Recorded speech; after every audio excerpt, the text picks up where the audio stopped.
All right, we got two things going on, so I can get to the task. There you go. All right, there's two things going on. So with the Boy, do we have a all room. right, two things going on. You should mute us. Sorry, somebody needs a mute on there. No, I just need to kill this mute YouTube tab. Well, I'm going to that. No, I just need to kill it. There.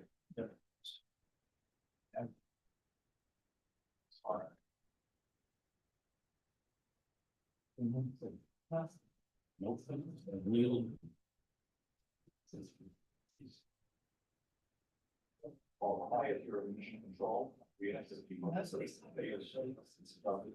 of this way. All the parents of the activities that we have the vehicle entering the atmosphere is importantly out to use your mouth. Yeah,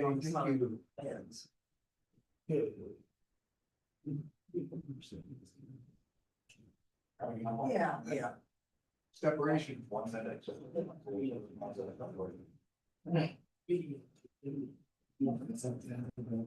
I mean, we can, we'll see it as it gets close, but.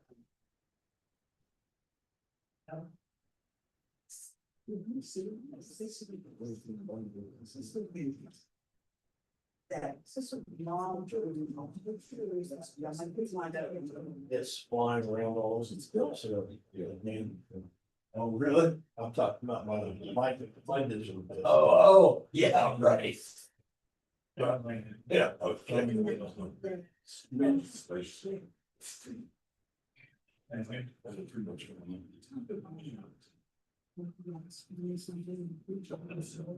Oh.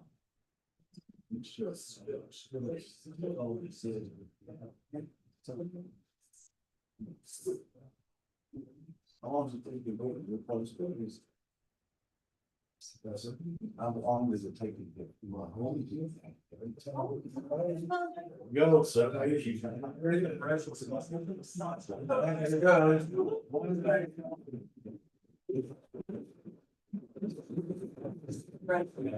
on home.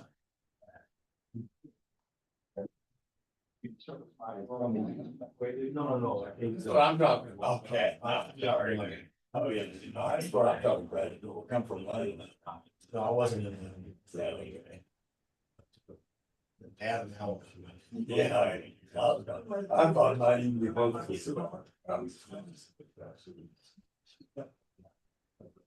Yeah, it was sound, never. When it started, Someone else. I bet the. No. Next up, firing of temporary strategy. Yes, this is one way.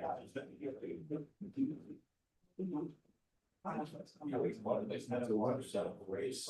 Yeah.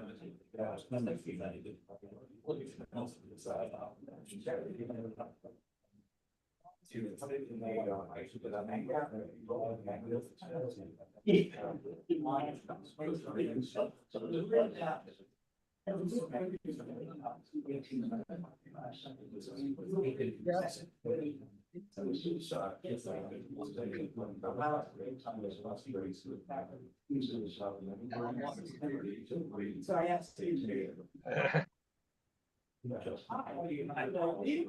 Okay, go on in. We've got the next, Just had They just separated. separations. Oh, yes.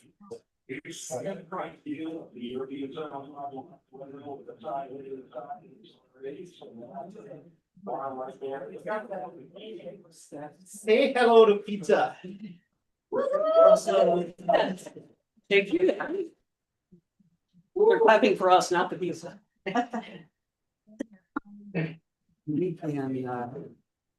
There's so much pizza, maybe we should sit for the drinks over here. Oh, yeah. For the moment. Just a hug. Maybe a cake. Thank God.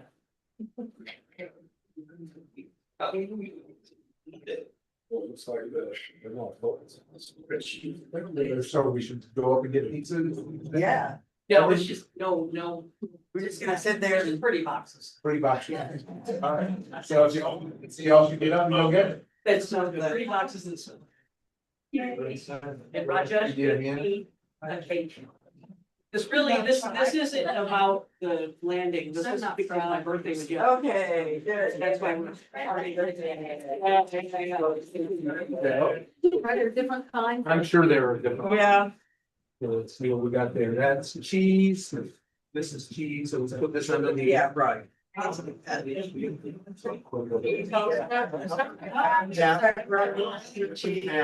go. That's all. All pepperoni. Okay. There's a vegetarian. Cheese is vegetarian. Yeah, right. Oh, what's that? Let me hold it. Actually, Shweta. Oh. Bread pasta. Okay, got it. Right. Parking in front of me. Yeah. Over there. No, that was from that. I was. Oh,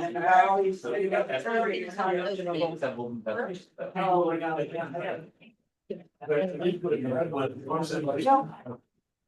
Oh, this looks like chocolate chunk. And an amazing cookie. All right. Sparkling cookies for the win. And then. Last time You're watching bits and pieces of your heat shield burn and streak by, and you're inside this ball of fire.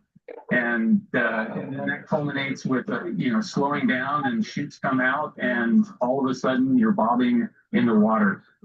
It is, for the crews, it's that first moment in the mission where they can effectively relax a little bit because there's not much left for them to do. And now it's just the recovery forces coming to get them out of the capsule.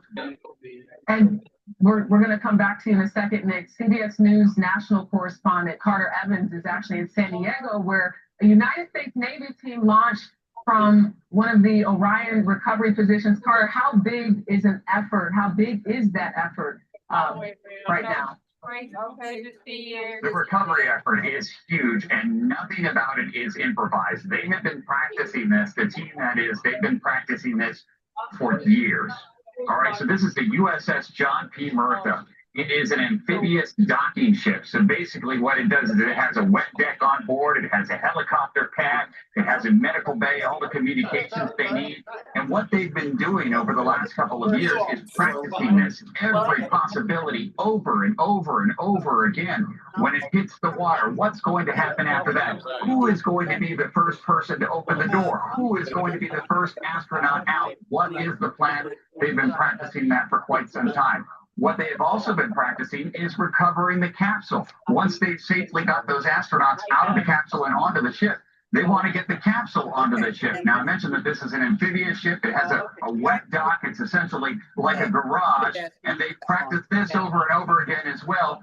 Getting that capsule into the garage, they say it's like pulling a car into a garage, and we're going to get a look at it coming up in just a little while. And we can't wait. And someone who knows all about that, Carter, is retired Lieutenant Colonel David Mahan, also joins us on the set. He's the former director of the operations for the group tasked to recover and rescue astronauts. David, how will the operation work once the Orion capsule splashes down? We've heard a little bit from Carter, but you have that know-how. Tell us what we can expect to see. Absolutely. So I would say you're going to see what is the definition of the team. So the partnership between the military and NASA and all the different agencies that are involved in this, they've been practicing this for years.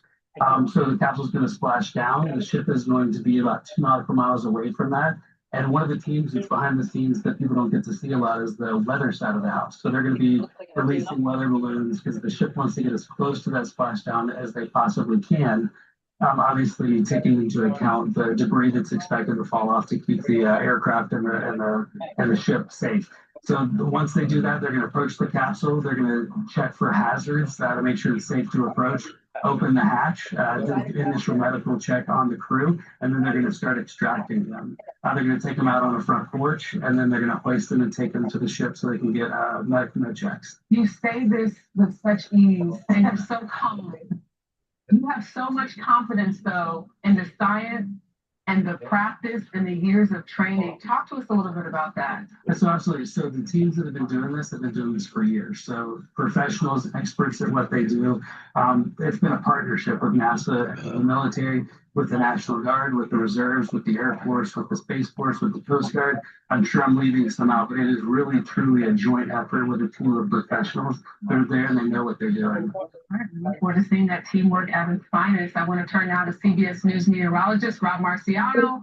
How does the forecast look for Artemis 2? First of all, it's so great to have you guys on set because you're calming us down. Rick and I are very anxious about what's going to go down there. I'm not so anxious about the forecast itself. It looks pretty good. Yeah, big event. So let's go to the big wall here and talk about it. You know, it's not your typical San Diego weather for April, which is crystal blue skies, high pressure control. We actually have a late season storm that's hitting Northern California right now. We've been bringing some tornado warnings to the Bay Area. Luckily, the troughiness and the cold front is far enough back to where it shouldn't interfere. But you can see we do have some clouds at the lower levels and at the upper levels. That might limit some of the visibility. But what we saw there from the boat or from the ship, it looks pretty good. At 2,000 miles away, out near Hawaii, and then slows down from 24,000 miles an hour down to the landing here just about 50 miles. The way they calculate this is amazing to me as well. All right, so water temperature 65 degrees, about the air temperature as well. Wind 7 miles an hour, that's important. Waves now up to 5 feet. All right, so some of the criteria with this is that you can't have waves greater than 6 feet. So that's more so for the safety of the crew and the rescue crews trying to get the guys out of the capsule there. So that's still what we think is going to happen here. We do have a little bit of cloud cover, mostly east towards the landfall there, but weather does look to be okay. Certainly could be worse. They can't have any rainfall, right? Because I would imagine the rainfall would knock down the parachutes. Yeah, that wouldn't be good. That doesn't seem to be an issue. But well, I'm very nervous about the reentry before the chutes open. yeah. I have to say, even just flying. Thank you. I know right. Even just flying a plane, sometimes you worry about turbulence and all of that. To hear 24,000 miles an hour coming in, back to Earth, it's like, how is that possible? It's really amazing. As we wait, though, for the crew to return to Earth, let's take a look back at some of the sights and sounds of this historic mission around the moon. We are going for all humanity. This 2 crew is go for launch. 3, 2, 1. Booster ignition. And liftoff. The crew of Artemis 2 now bound for the moon. Core crew separated. The disintegration dysfunction.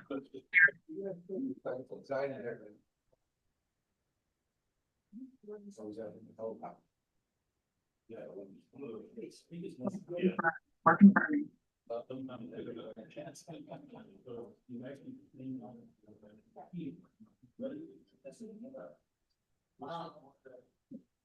It's either a helicopter or it's integrity.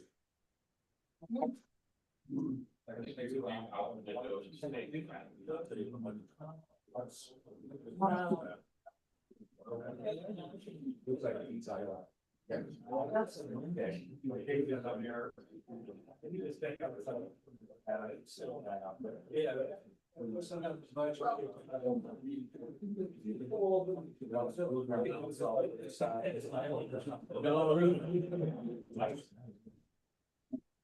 You are special. In all of this emptiness, this is a whole bunch of nothing, this thing we call the universe. You have this oasis, this beautiful place that we get to exist together. The 4 of us having been there just now, this is nothing short of a miracle. And back here with us, former NASA astronaut Sunny Williams. It doesn't get old. I see you carrying it as we were watching. No, it never.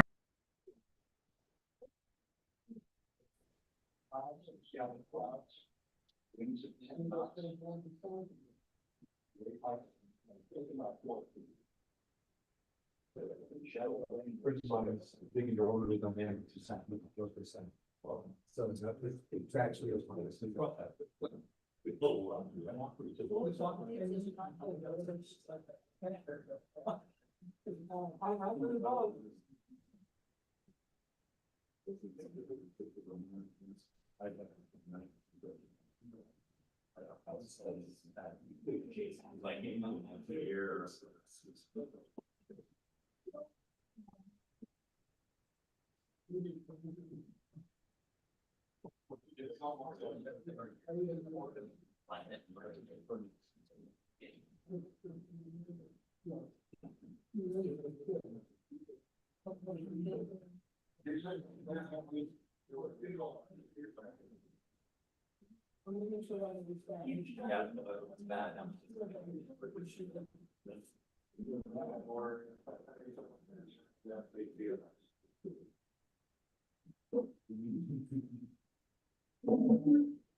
Plasma, you think? Hello.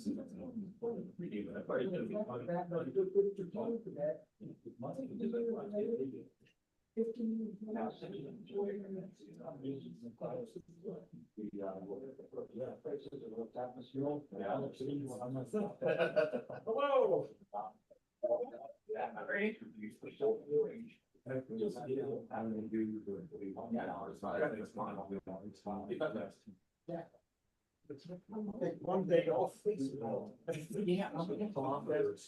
400,000 people. I'm holding this and fingers. That's twice the harmony. Okay. That's the harmony. Just above the harmony.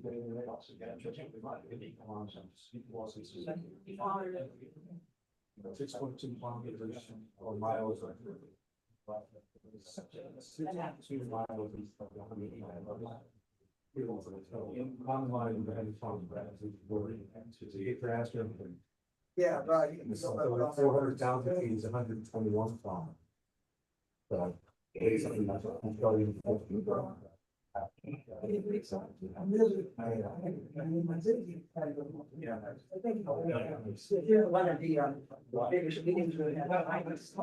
Well, that whole spacewalk was very attractive. Yeah. By the way, nice to meet you, Luke here. Hi. Yeah. Nice to meet you, Joyce. Yeah, it's nice. Taking the last repair from the same place. Indeed. The weekend before. So. Oh, well, right, that's right. Again, I gave you some basic on the right. Are you the one that is responsible for all this lovely refreshments? Okay, grab some pasta, make sure you get some. That just walked in, they're the ones who brought the. So. Well, thank you very much to all of you for these refreshments. Makes it quite delightful. And what you got, cheese and. 4 minutes. Thank you. Jamie. I'm just gonna get some ice. Also, wow. Sarah, dice. Brian. And we are all. Okay.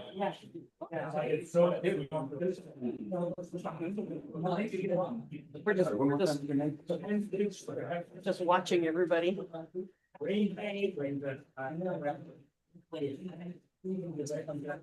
Was it? Yeah.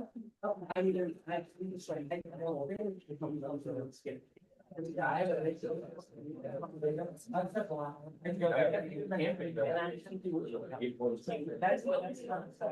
No, I'm annoyed at people who some from. Oh, there you go. It does rain on him.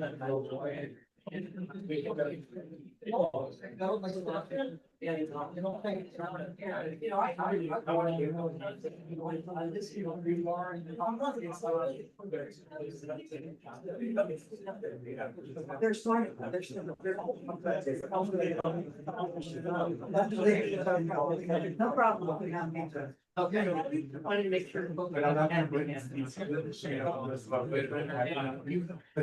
think it was just me and Joanne. Oh, you're welcome. Yeah. So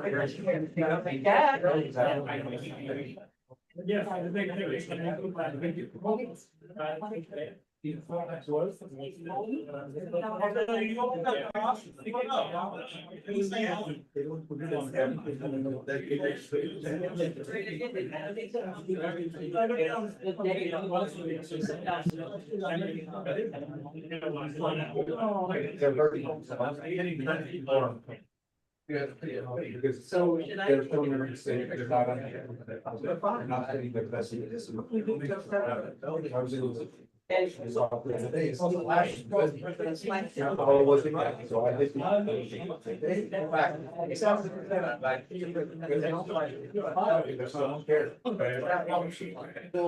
Hey, David. Look at all the people. So, hey, guys, we're gonna just hang out and have some pizza. I guess they're gonna splash down at 7:07 is what Joyce is telling me. And then we'll start the meeting at 7:30. And I'm impressed. This was Shweta's idea to have pizza today. Actually, yeah.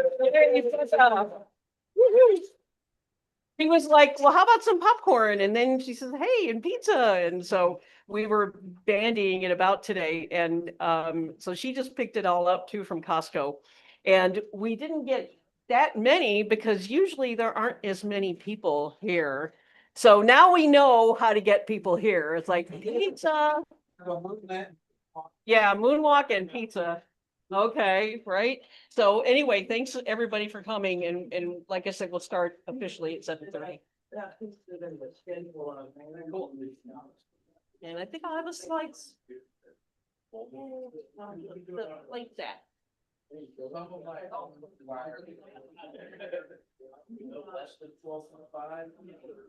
Thank you for bringing more than this. Wow. I'm trying to figure out my head now.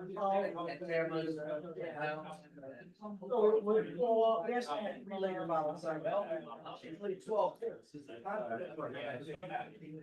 got a little different idea. Wow. So, you know. The amount of energy in the atmosphere. I really did that. I'm the fuel. Plus, it's actually 141 kilometers. Was that, yeah, because we got everybody now. And then.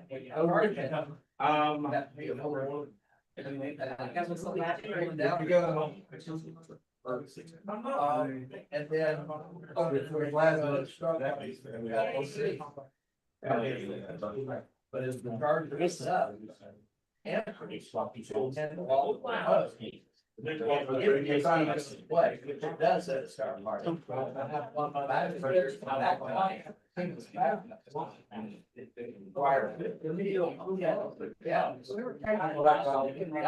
Yes. Devices. She already said.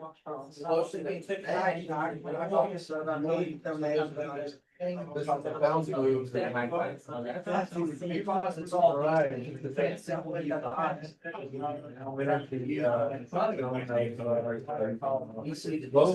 Roller coasters. Four to 5,000. Right. I think that's really happy. I saw you guys coming up and it was like. The Scottish fans.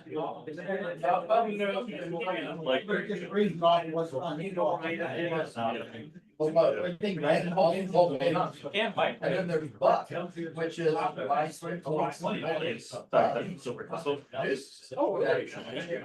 not so many Buck. Mike plays back. So you've got a network, right?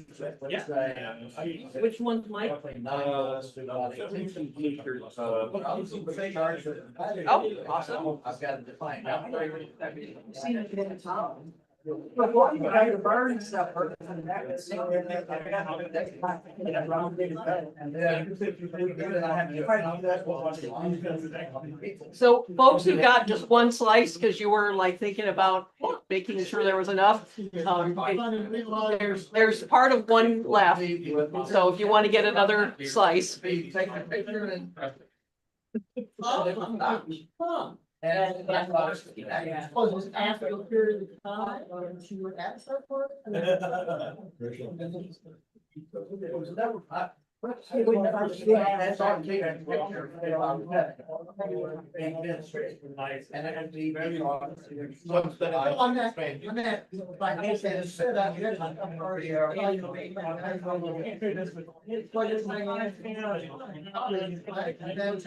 During that first year. Later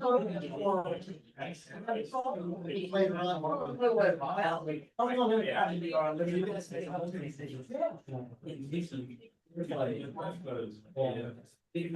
was gonna say that's not really, I see it this way. Yeah, the service module is not paralleling. But it's, at this point in time, service module is totally coupled into a mess of, other.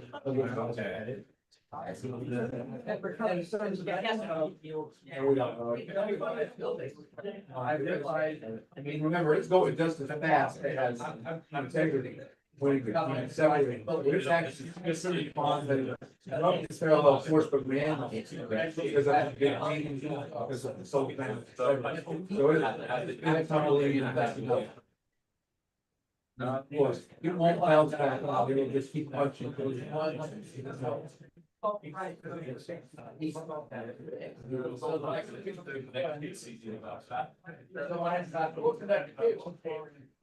And then, on the next percent, that can have a whole contact. I don't think they ever explained properly why Apollo 13 came out by straight up. We have Fire, how about your telescope? They have to be. Go wrong. And no, I was gonna be better than that. I was saying that, but. I did this is obviously one area. Yeah. You always have to get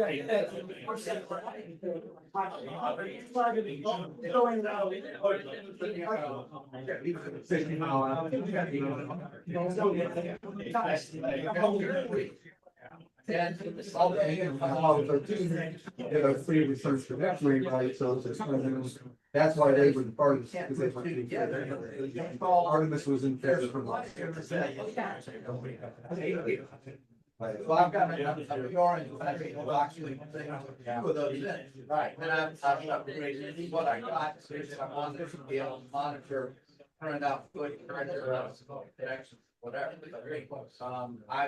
I actually successfully powered this with this thing back up.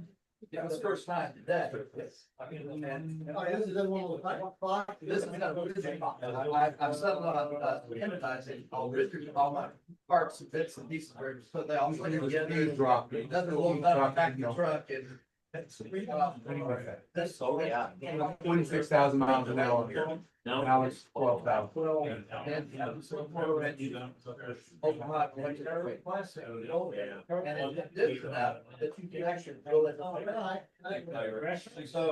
this is the first button. It's trying to get some money or something. Fix up my question. Barely see the hole. Like a Thursday. Oh, but it's really stable.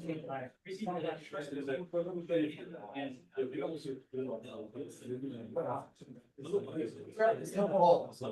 But I came to the back side, I got it all fixed up. I mouth, there's black here.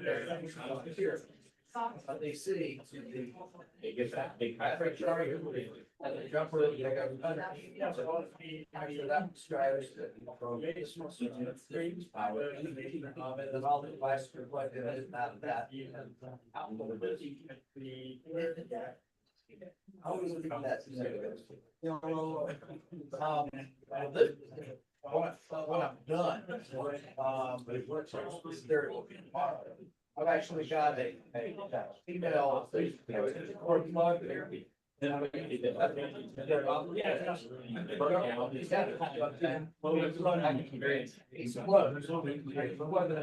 I also got a here. So that if I need to plug something else, then I've got to take care of that. We had a couple of, telescope views of the Coming out like this. Okay. I guess. But on the slide, I've got. Okay, they're speaking again. This is I've got. More. Never been actually something else. So that when I run powers. Oh, there we I go. also run, so I'll worry, I'm not. Doing Wi-Fi, it's all wires and all that. People Wi-Fi. I appreciate it. This is. Nice. Like, mom, okay, or something. So that's why I was really, that's fine, but he was already interested in it. I was like, I'm not gonna do that. That's so, I mean.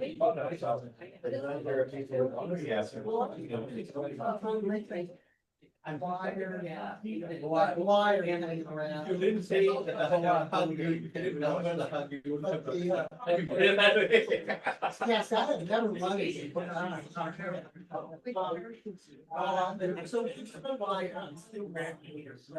Terry is trying you can't get it either out, right? Not really. When you're doing official announcements. I've got a,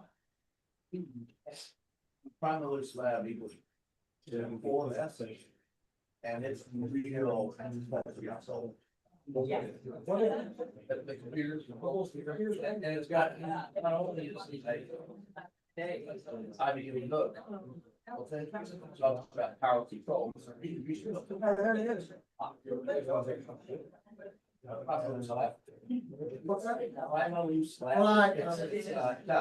But it's just a. All right, there it is. There it is. Good night, Joyce. Good night, Joyce. Pretty steady image there.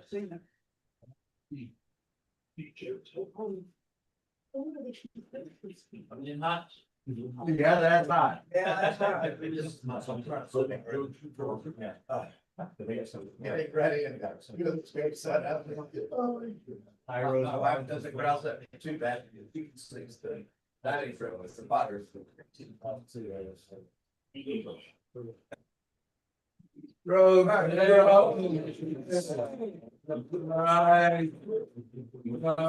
Okay. That's just roads. That's just roads. Oh, yeah, there's the clouds.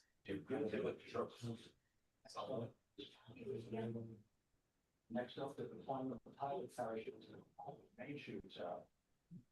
Time to fly down 3 minutes and 10 seconds. There you go.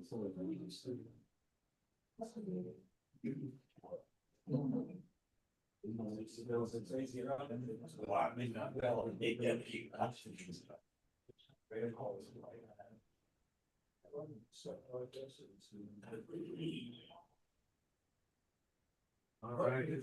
Where do you think the camera is that's taking that picture?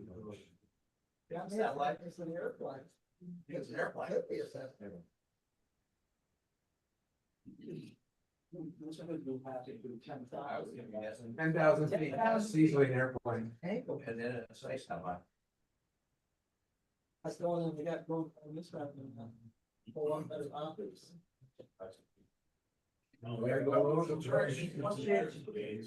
Boy, that's. See, yeah. You know, like, get the color come on. There's not, he's fading, there he goes. Oh, yeah. Yeah, all right.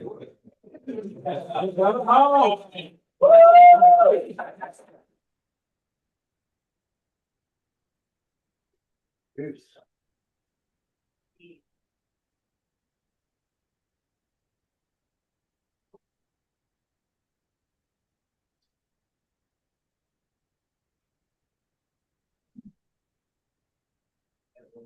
5 miles per second.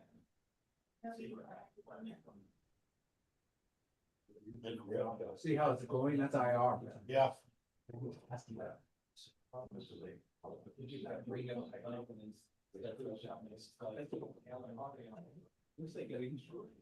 is coming. It's pretty hot. Literally coming in. But we did digital, it's not that long.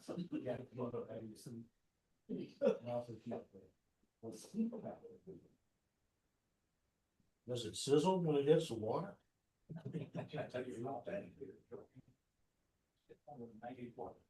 481 miles from its launch. What's the center of that? And go back and view it around you.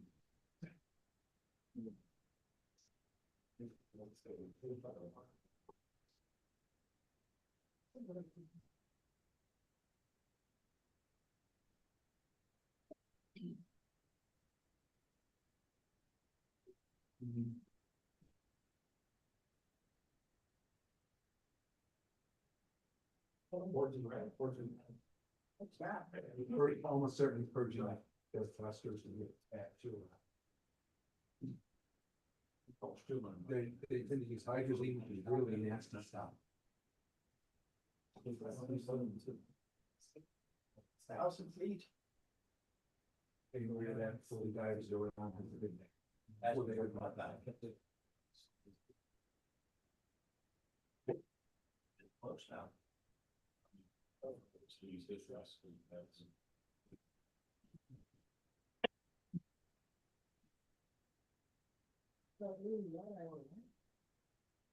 One of the one telescopes was last about 3 months. Maybe have our.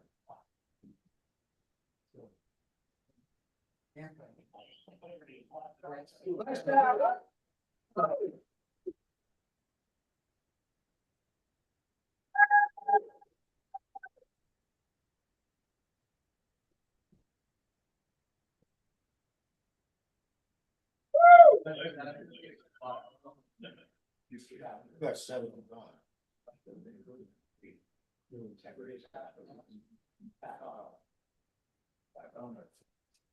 This we assume.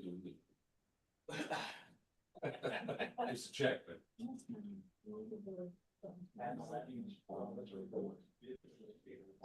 Take a wine, whoa, yeah. I love how they reuse them. Good old NASA for them. Stable one. Yeah. We are NASA, they're allowed to use that. Upgrading system. Stable one. It's like Odie, okay?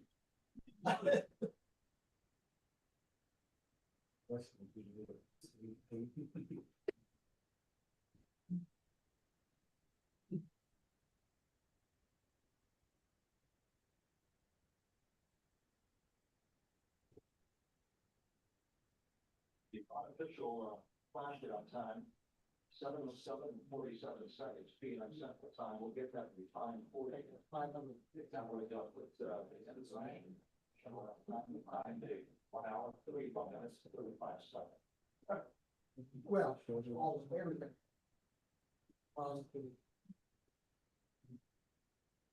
And we're configuring for a very low data rate.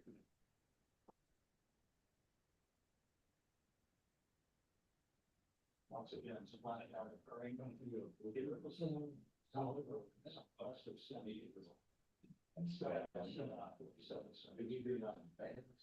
Oh, no, that's not correct. Right, that's it. How close to their target did they hit? That's the next thing.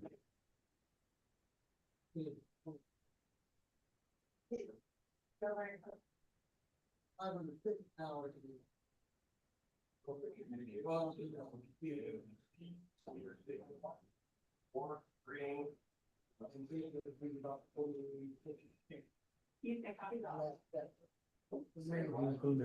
Seasick.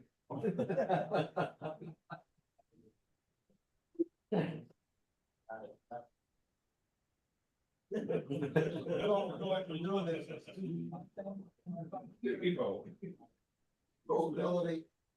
Disability and safety. Where, this really. We had, so I went out there to test out, but we had 10 minutes to test that. We put a test on connected 55-inch TV they had. With that. Came down the board. So I went in, and the first thing I did was I hooked the TV for the TV in 550 volt. I did on, and then proceeded to put the scope up the whole. I got it set up, got it turned on, like, you know, 142. And looked at it. Just in front of it. I went up and looked at my battery and it had 1%. Maybe.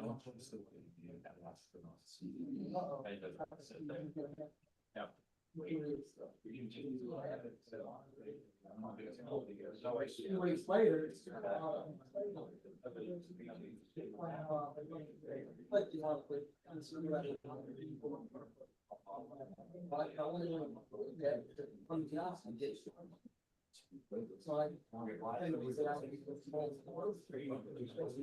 Helicopters are over there now.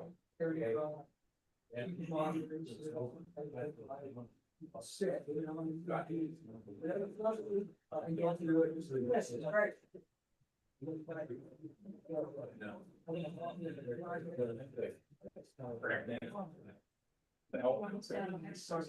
Yeah, just about.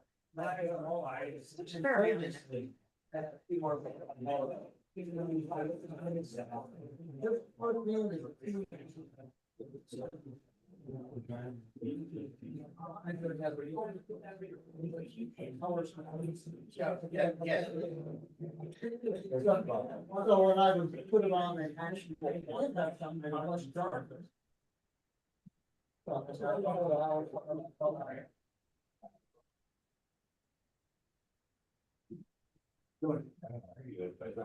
We need to give credit to John Davies for the idea.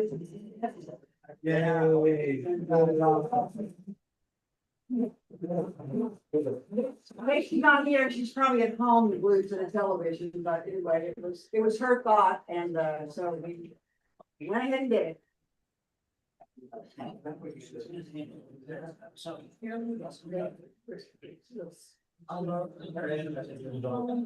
Don's watching from the Zoom, so I just want to say thank you to Don from this end as well.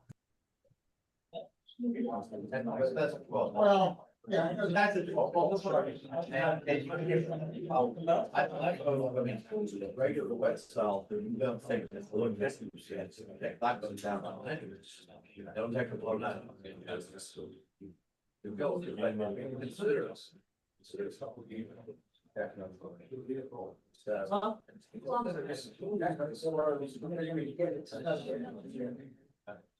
had to be able to have that true black. Kind of depends upon how closely work. That's. You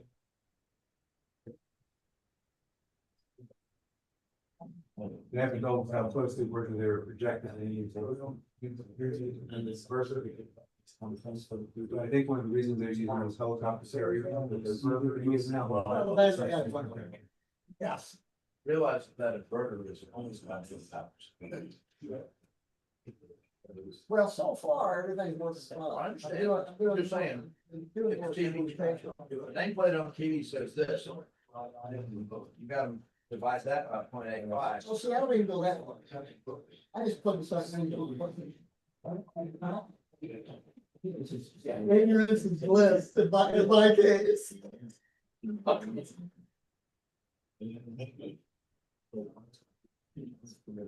I start having problems. I know you don't. That's not an issue. Just that. Yeah, I was going okay, I was going to go.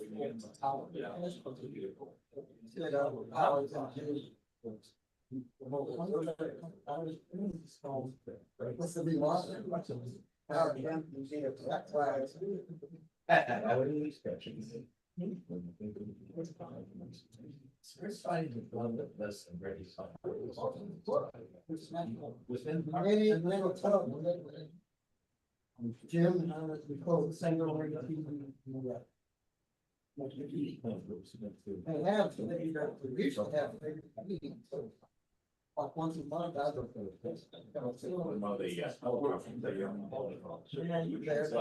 Training. Right down.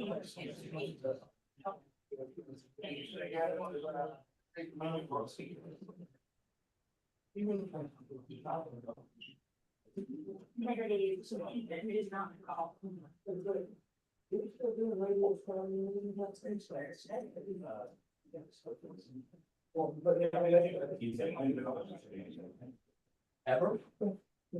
No, Looks like they got a boat pretty close. You see that guy? yeah, really. Well, he's there.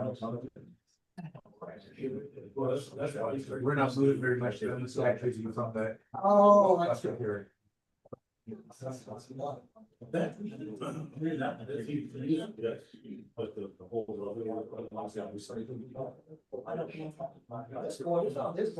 We're so much more accurate. We're very close to the same height of this plane. That looks like SpaceX is leading very close to the floor. So much so that sure on the basketball right.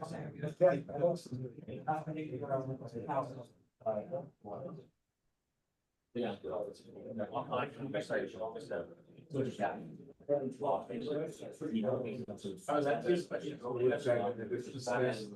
It's a guy that's developing operational skills, slow thing.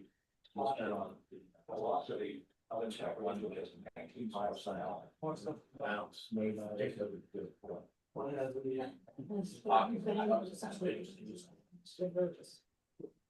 Well, she may stand up. Got something wrong with that.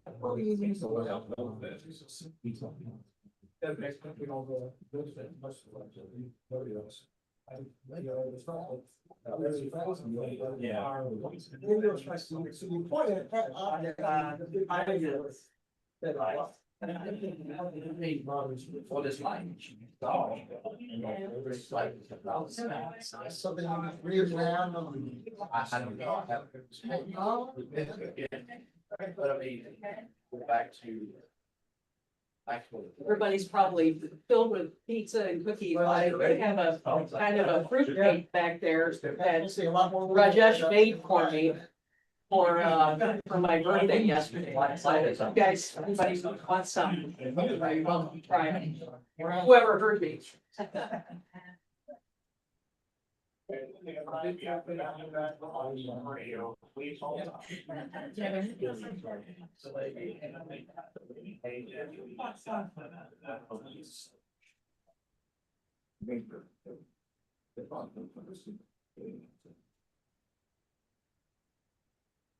Officials, they switched to satellite radio and then there's. So they're up, so it looks like divers. They showed up in the new boat. You can call with Master Diver, you can go back to the 15-minute hour. Okay, yeah, well, we're here to say. The crew on board and separately coordinating with our flight control team in Houston, giving mission control on the signing of the power panel of the vehicle, which will be encouraging to the recovery teams approaching the spacecraft. There are no issues with integrity. We had a bit of motion capability in establishing source out of satellite phone communications given on board integrity and the recovery team. That will get sorted out here shortly. There's plenty of cooling on board there, so there's no rush to begin the power down. Not being in for their either. You can hear, we haven't had anything come through.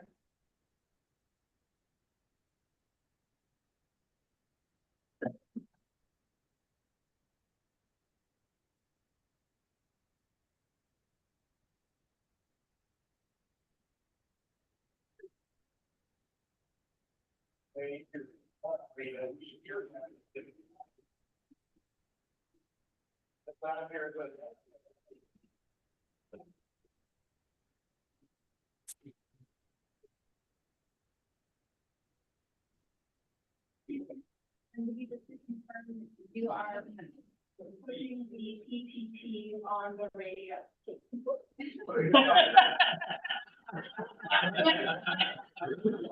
Did you plug it in, turn it on? Is it turned on? Have you tried turning it on?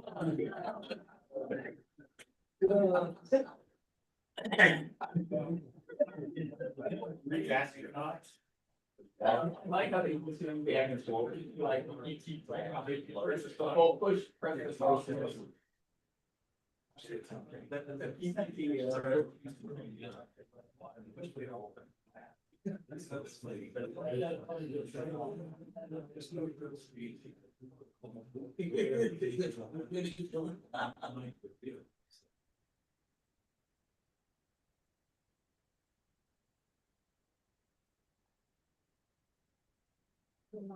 No. Integrity Houston for that. We are going to attempt to call you. Well, was that never again? We're talking about the warranty on the Artemis. So they have a contact there. Yes, we are pushing. They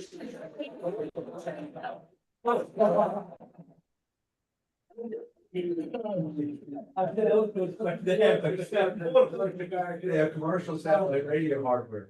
Somebody didn't pay the bill. They were out of town. Can you hear me now?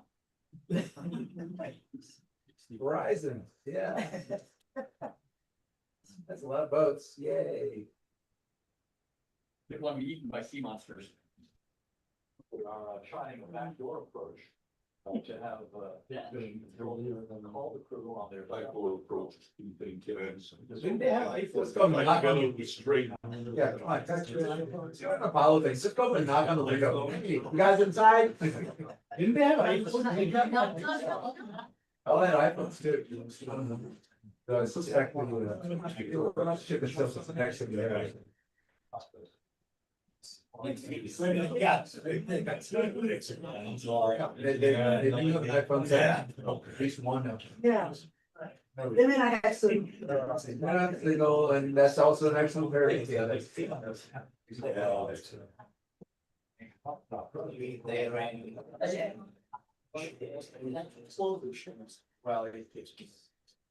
turns out that.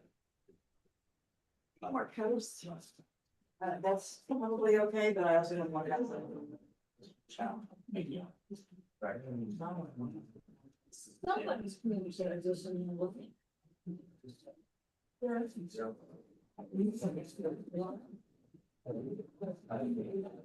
You know, all those items there, just come up, open the door, you can throw one of their radios inside. Divers looking at that.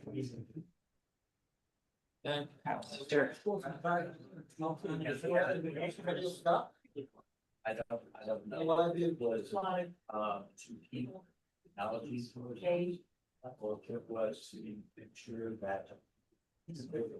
Oh, I got you. And Right. there are a lot of possibilities. But they're not approaching, I'm sure. They're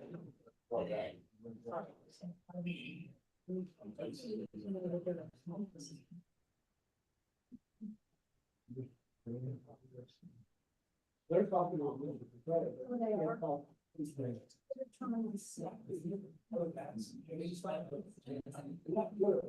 They're okay. Oh. thought there was just. They pump it, you have to on the other side, the pump is coming in, next side. Somebody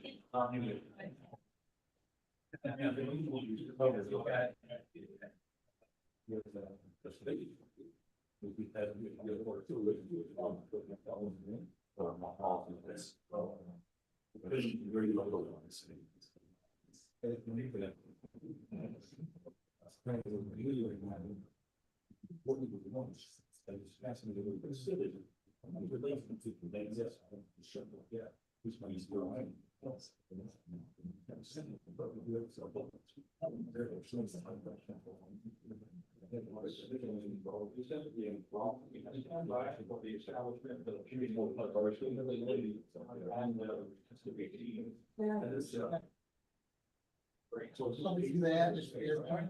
See now we worried about that, do that, figure out what that's. And the.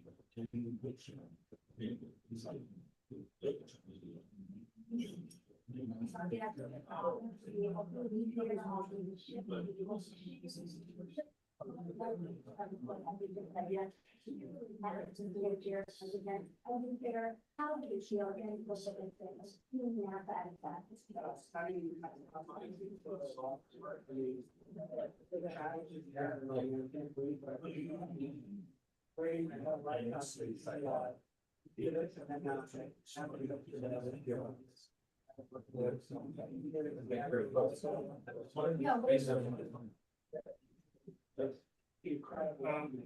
If we got to admit, it's not very.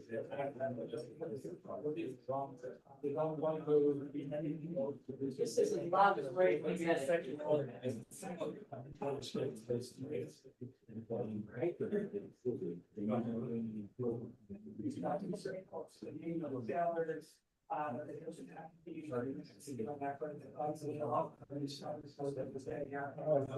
Diver action. I was a little closer, big 50 closer. You guys hear it okay? Not really. Yeah. We got it as loud as we can be.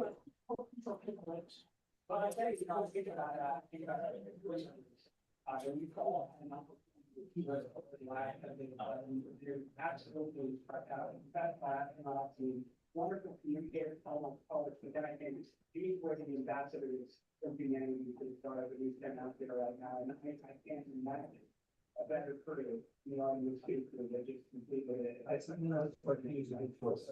I think normal politicians. I mean, we're back.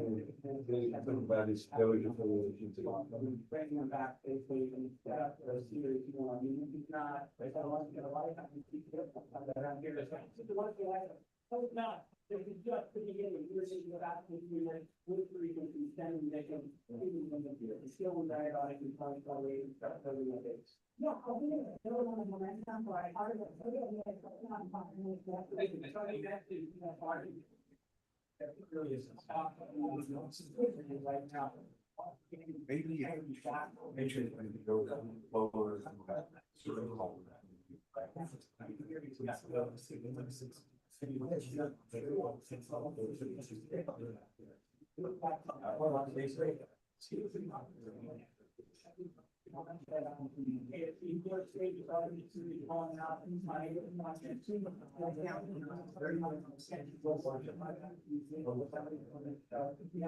is a lot to celebrate right now on YouTube development topic for Last question, you know, for people who really for all kinds of use what we're gonna accomplish together, like international partners,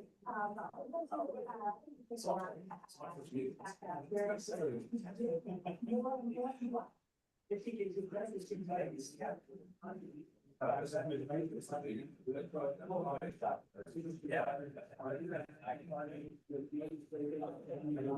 See the bed, this would be talked. Office.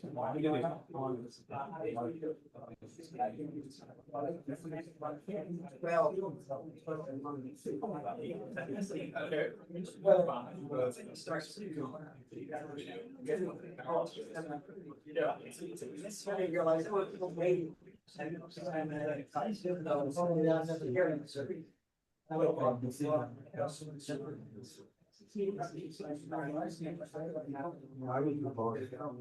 Yeah, I think we need to talk. I got it myself, you know, I, you know, they had to ship or something, so, oh, but yeah, it's great. That's true. Okay, hey guys, thanks for coming here for the meeting tonight and for the landing.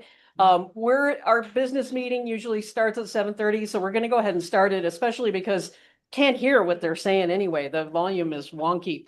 So Terry, thank you for getting everything going and I don't know how you managed to show us the landing and got Zoom running too at the same time. So awesome. Picture up, turn this in. Yeah, we'll leave the picture up, maybe turn the sound down. And then Joyce also has it on her phone in case something, you know, some announcement or something going on. Awesome. I have to ask, is Bill here? Is Bill here? Yeah. Yeah. Oh, okay. Okay. I was just curious because we were like, it would Dawn, you know, who had suggested, let's do the watch party for the landing instead of practical astronomy. And Bill was like, well, you know, what something to the effect of, Probably gonna be okay, but we don't know for sure. yeah. Was this gonna turn into a dirge or something? Yeah, yeah. So, Someone's not an option. right, oh, yeah, most definitely. Also, Has been very practical astronomy. Remember, when you want to use the radio, push to on. push the- Yeah. That's awesome. And I also sent out the agenda, Terry, I sent it out via email to all the EC folks. And somebody needs to get a printer so she can just print off the silly thing and then can, you know, bring it instead of asking Terry to bring it up every time. Anyway, it's a short agenda, but we want to just go through our officer reports. And someone had talked to me recently about not being stressed about the business meeting part of our meeting because I'm usually like trying to rush through it so our speaker doesn't have to wait too long. And I realize the business meeting part is just a half hour. It's to let the general membership know what's going on in the club. Like on Monday, we had our executive committee meeting. That's also a monthly meeting, and that's our, you know, president, vice president, secretary, treasurer, all that. And we talk about all the things going on behind the scenes to keep the club running. But then this tonight, this business meeting part is to let y'all know what's going on. And if we have something to vote on, stuff like that. So, and then somebody else told me, what's that? Have elections, so it's. And we have elections tonight. Yeah, you know, I'm so caught up with this that I forget we have elections for our new term coming up, which starts in June. And I'll mention too, someone else told me that, you know, I could said it in a really nice way about working on my projection and presentation and all the ums, because I guess I say a lot. So this is there we go. This is the end of my second term as president, and I'm still learning. So ready to hand it over though, for sure. Anyway, we'll go with our typical order of officer reports, and we'll start. And by the way, I'm Jamie. I'm the current president of the AAS. And actually, first, I'll ask if we have any visitors or new club members here tonight. There's one right there. Just joined a couple months. Awesome. What's your name? Jeffrey Russ. Jeffrey Russ. Awesome. Thank you, Welcome. Jeffrey. Glad to have you. Yay. And then we have some more hands back there. Go ahead. Nice. Welcome. Very cool. And then somebody behind you. I just showed up, Hey, great. Welcome. Let me guess, you smelled the pizza, right? What's going on? Cool. And then somebody over here. I've been an on and off again member, but it's been a few years and I just joined because, very much because I saw the public outreach that was done over at the Long Center a few months ago. I was like, I want to get back home. Nice, Yeah, nice, thank you. awesome. And for everybody that's waiting, I will talk about the Long Center event too tonight. Okay, who else? There's a gentleman. Yeah, I'm Juan Carlos Hernandez, nice to meet you. I am a Discord member already in the webpage, 1 or 2 months ago. Okay, And I was in the Stargate in Dalton, Texas. So. awesome, awesome. Well, welcome. Very, very cool. Yay, new members. And we got some, oh, hang on. Okay, you go ahead because you're the next in order. Oh. Yeah, you don't have to stand up. Oh, yeah. Oh, Earl Smith, joined family, 4 weeks ago. nice. Welcome. Hi, I'm Christian Nicholas. I joined back in January, but this is my first meeting I'm actually attending, so. Awesome. What player? And let me ask, was it because of the landing watch party or because of the pizza? No, I was planning to come, I was planning. Sure, okay. Anyway, because, yeah, I was gonna come to this meeting anyway without either of those things. but, Awesome. I just hadn't had time to come to the meeting yet, so. Yeah, that makes sense. Well, we've been trying to figure out how to get more people to show up ever since COVID and now, you know, Zoom, which has a lot of advantages, but also a lot of people are on Zoom instead of coming to the meeting. So I was like, okay, was it the pizza? Was it the watch party? So awesome, but welcome. Anybody else new? Hey, thank everybody. Okay, awesome. And then anybody on Zoom that's a new member or visitor? Takes them a minute. Don's on Zoom. Yeah. So we can make sure we thank her for this. Yeah, or we can just talk about her, you know, she's not here. And we can, yeah, okay, I guess we got everybody. All right, so let's go to our first officer's report, which is Joyce for Vice President. Joyce is our Vice President.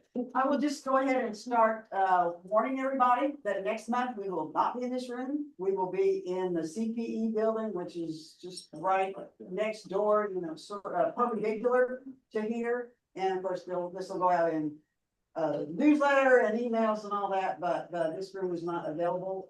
I've been told that room is very similar, so we will be probably put a sign on the door here. So all in all, I hope we don't lose anybody by moving to a different room next month. It's because of finals. The finals are over. I don't know what the deal is, but we just can't get this room.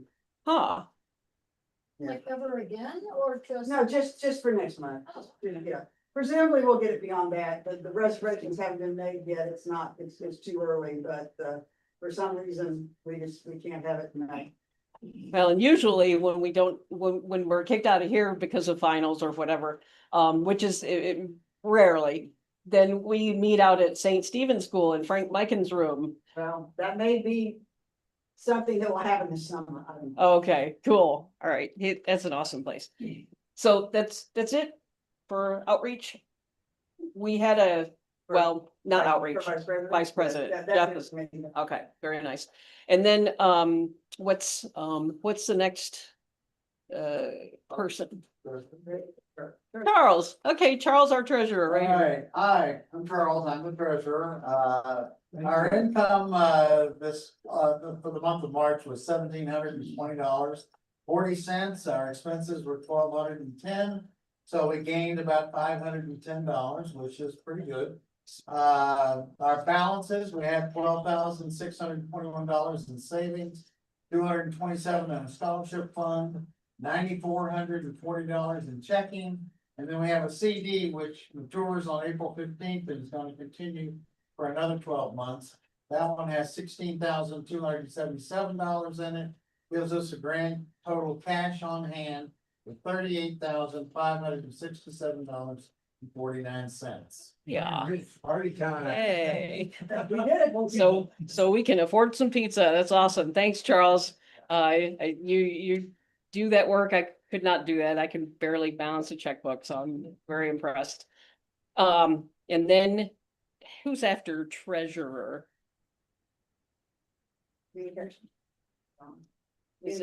Communications. Okay. Is Sean online? Whoa. I am. Oh, cool. Okay. Nothing much to report this month. The online presence and John, can Yeah. you unmute? Talking, I can hear it. Just audio is low. The master volume was turned down instead of just the volume on the YouTube stream. Oh, Try again. Can you hear me now? Yes. Okay. Nothing to report this month. The website and the online resources seem to be working fine. So that's it for me. thanks for all your work, Sean. Appreciate it. Sure. Yeah, it's not very loud even hearing him On the YouTube and hit the hand, let's see, and that'll mute the audio. for YouTube. Yeah. Do what on YouTube? Go into YouTube. Press and use the volume control in the bottom left. I don't have it up on YouTube. Okay, well, yeah, we'll do the same thing. Oh, I've got the Zoom volume up all the way. Well, you got the main control up. There is a audio one that out, YouTube too. We have handed over mission authority to the exploration ground systems folks in the Pacific. But we will not, yeah, I don't know. You see, there's you in the right and the far left here, in the far left there, yeah. That's up all the way too. Yeah, you want that to, and that all the way down here. There you go. And then can we hear folks on Zoom? Unpause it. There you go. Yep, there you got it better. Yeah, And we're then- about to cover somebody. How about folks on, oh, they're recovering somebody? Both the divers are hooking up. Can we hear folks on Zoom? Somebody on team say something. Did you? Audio off up there on the same thing. Well, I don't know if do we have any other reports from Zoom? I guess we don't need to hear from them. Cool, okay. We have communications. Let's go ahead and do member services, which is Terry, who is in the middle of trying to manage all the different feeds. Thank you. Okay, biggest thing is we have a Stars Party, members only Star Party scheduled for Bad Wolf Ranch. Next Saturday on the 18th, and I was just taking a look at the weather there. And it is not looking too promising at this point. If we're not getting rained on, it's likely going to be clouded out. So I'll keep watching on that. And in the middle of next week, I'll start indicating whether it looks like a go or a no go. Next members party after that, again, will be at Bad Wolf, and I can't remember, it's about the 20th of May. Is it May 16th? Awesome. It might be May 15th. It's on the front page of the website. That's it for me. Cool. Thanks, Terry. And then we have our outreach position. We have our interim outreach chair, and then we have a representative from the outreach committee. Who wants to, Jeff, do you want to, More than I did. you want to tell us about what's going on? Let me whip out my report here. Uh-oh. Alright, there were 6 outreach events scheduled for March. So March 6th was Public Star Party in Pflugerville, that was canceled due to weather. March 9th was a Star Party at the Waldorf School 6th grade camp out at Shield Ranch. The AS member and outreach committee member Peter Campbell hosted that event. There were approximately 32 people there. March 12th. There was a Star Party for the Liberal Arts and Science Academy at Circle City Park. Peter hosted that one as well with Jim and Joyce and Shiler Cup. Let's see, March the 14th, the Public Star Party at Penrose Falls State Park. There was over 300 guests at that one. We had 20 volunteers with a total of 25 scopes. March the 28th, there's a Public Star Party at London State Park. That was in conjunction with the city's Founders Day celebration. There was ended up being over 100 people there. A lot of them came over from the celebration with beer in their hand. Can everybody hear him? Okay. Okay, cool. Let's see, we had 19 volunteers there with a total of 17 scopes. March also on the 28th, there was a Star Party at Sunset Valley Elementary School. Cool, thank you. This event was hosted by AAS member Domingo Ronchin. Coming up in April, we had one scheduled for the 3rd, that was last weekend, and it was canceled because of the weather. There was one tomorrow at Federal Falls State Park, but that was been canceled because of the weather. Yeah. And then we have a Star Party next weekend scheduled, a private one for Scout Pack 395 out at East Lake. And Mike Pennington is going to be hosting that one. And then there is a public Star Party scheduled on the 25th at East Lake State Park. In outreach news, the City of Bastrop Parks and Recreation Department contacted us for some Star Parties. We've got one scheduled for the 27th of June. Let's see. That's about it. Nice. Thanks, Jeff. Yeah, lots going on with outreach, pretty much something every weekend. And yeah, I was bummed to hear tomorrow night at Pedernales Falls, it's gonna be cloudy then, huh? Just you had to make that decision to cancel. Bummer, that's a good spot. That's our primary location out at Pedernales Falls. And we have scopes out there and a facility, sort of a Connex building. Anyway, so thanks for that. And then who's after outreach? Who did I? Equipment? Equipment. So yay. So Greg, we decided on Monday, right? You're in the equipment position. Cool. So let's see, on the equipment, not a whole lot actually at this point. Guess the only equipment issue is the trailer is temporarily out of service. It's the lights again. Fortunately, the people that made that trailer went kind of cheap and stupid with the lighting. The ground wire anchors directly to the tongue. It's not a solid ground all the way through the system. So that corrodes and it basically the lights don't work at that point. So I'm rewiring the trailer. Awesome. Well, thank you. Just a warning, Charles, more receipts coming in. Yeah. Yeah, you still. And tomorrow night. What'd you say, Terry? The next Area 51. Yeah. Meeting. Yeah, we got Area 51. When is we're planning on an open house. Yes, for the 30th, May 30th.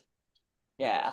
No thought if y'all have been to the previous one we had, when was that? Last fall? No, it was last February. Over a year. A year. Oh, Over wow. a year. Okay. It seems like it was more recent than that. Okay. We had an open house, we had pizza and a lot of things going on with Greg was doing a demonstration of mirror cleaning and we had different scopes set up. Jeff was out there with like I think you had your petting zoo, your scope, at least scopes out to look at. Maybe for this one, we'll do a demonstration of mirror grinding. Yeah, that'd be awesome. And there's also our loaner scope program that's out of that building too, out in East Austin. So we'll send more information, but that's a fun thing, our open house, just to come and meet folks and talk to us about the different things we have going on. So that's May 30th. And I'll mention too that Greg has the trailer he's talking about. It's basically a mobile observatory, a mobile star party. It's awesome. And I was at an event for the NASA, the kids that were working with that NASA program out at Lakeline Mall a couple of weeks ago. And Greg showed up with the trailer attached to his van, or what were you carrying with? And inside was the big 24-inch telescope. Brought the spike eye to that star party and also brought it to Plango. You brought other stuff too. Yeah, I thought I had seen something about that. So yeah, wheeling out this big old telescope and it was awesome and very impressive. A little star party on wheels. We have telescopes will travel. So very nice. Okay, and then after equipment is do you have the I don't have can somebody I don't even have my phone. I sent it out to the EC. Yeah, but I'll find it. Okay, cool. I can. Oh, Get cool. it, Susan? Go. Do you have it? No, she's off in. Oh. Or- Yeah, do dark sky. Oh, okay, yeah, and Joyce is bringing it up. So yeah, go ahead. Susie's our dark sky rep. Yes, a lot. Because the most important dates put on your calendar are this Monday, the 13th through the 20th for International Dark Sky Week. And if you go to internationaldarkskyweek.org or even ibsw.org, you'll get 4 things: activities, action, pledge, and resources. And everybody should take the pledge. Be aware of the 5 principles of good outdoor lighting. And that's so easy to do, and you're hoping to get 2,000 pledges. So everything that we do to build that up is great.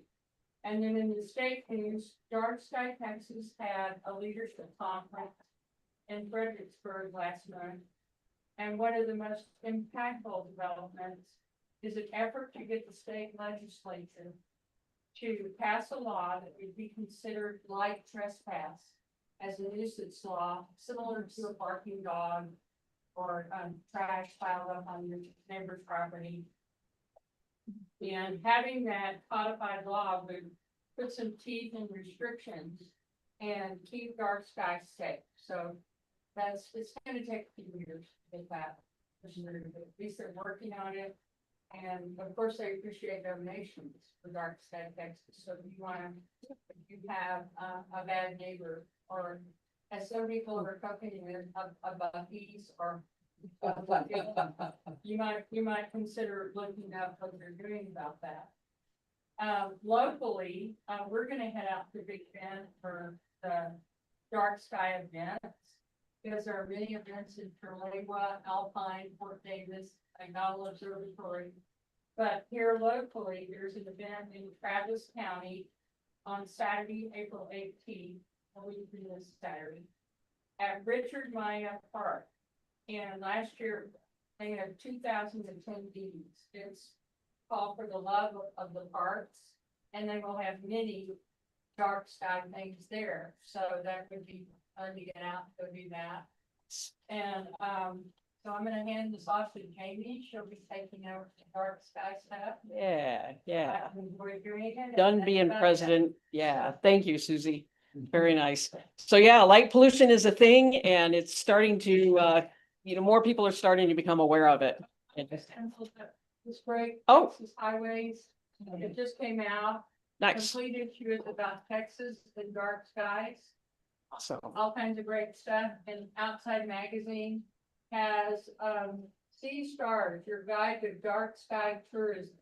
Nice. Which is also fun to grab. Very cool. Yeah, it's not just for astronomy, but it's for wildlife, for the migratory animals, and for the health of our own, like, what is it, circadian rhythm. You had a question? Yeah, I was there in the gathering of Fredericksburg. Oh, you were there. Awesome. Yeah, I was there. It was 3 weeks ago, in March the 6th, actually, 1 month ago. And I am part of DASCA International down there in Mexico, Querétaro. Awesome. I am the leader certificate. I certified the only park in Mexico. So if there's something that I can help by as a link to DASCA International, I am a friend of them. Awesome. I have also some Thank you. Materials from Dark Sky Texas, which if anybody needs to look at these or get some copies, I'd be happy to help you get those. Very cool. These are great if you want to have an event in your neighborhood, or do a star party, or do an owl prowl or whatever. So you have some. Yeah, I'd like to see that after the meeting. So yeah, I never know how to pronounce the name of that city. No, the town outside of Mexico. Yeah. Querétaro. Yeah, that's the one. Yeah, that one's hard to say, but I know where that is. Awesome. Excellent. So dark sky, and then we do have members at large, and the members at large position, there are 6 of them in our executive committee. And essentially they come to vote on different things and to help out with stuff, but they're also encouraged to join one of the committees for the main positions of communications, equipment, member services, or outreach. So that's, and I'm mentioning that because, you know, we're coming up on a new term and we need some more folks. So anyway, right now for members at large, we have Bill, Brian, and Greg. And hopefully, well, it looks like we'll be able to fill those up for the new term. But do you guys have any report just before I skip past you? Just want to, okay, awesome. And then, and Greg has been working with equipment, the equipment chair who is Ernie, and now Greg's stepping into that role. So very cool. And then social media coordinator is Anshu, and is he with us? I think He's online. Is he online? Okay. I do you am have here, a yes. report? Nothing much, all quiet on the social media front. I do want to say again, if y'all have any photos you want to see on the Instagram or the Twitter or anything like that, please send them to the social media email. Nothing else from me. Very cool. Thanks, Anshu. Wonderful. And then Alcor, our Astronomical League correspondent, who is also like a liaison or a representative, and that's Joy, is Joy online with us on Zoom. Did not see you. Okay. What? She didn't want to get on and see the landing? Man, okay, that's cool. So the Astronomical League is sort of an overseeing organization that all of our clubs work with. They're actually international. They oversee clubs elsewhere too. And part of our participation with the AL is that all of our members get the quarterly Reflector magazine.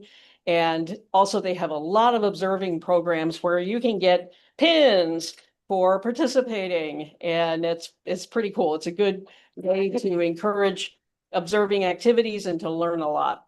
So good stuff. And I think that we've got everything covered. We are going to have elections tonight. Our awesome, intrepid nominating committee is here. Thanks to all of you guys. You're all here. Very cool.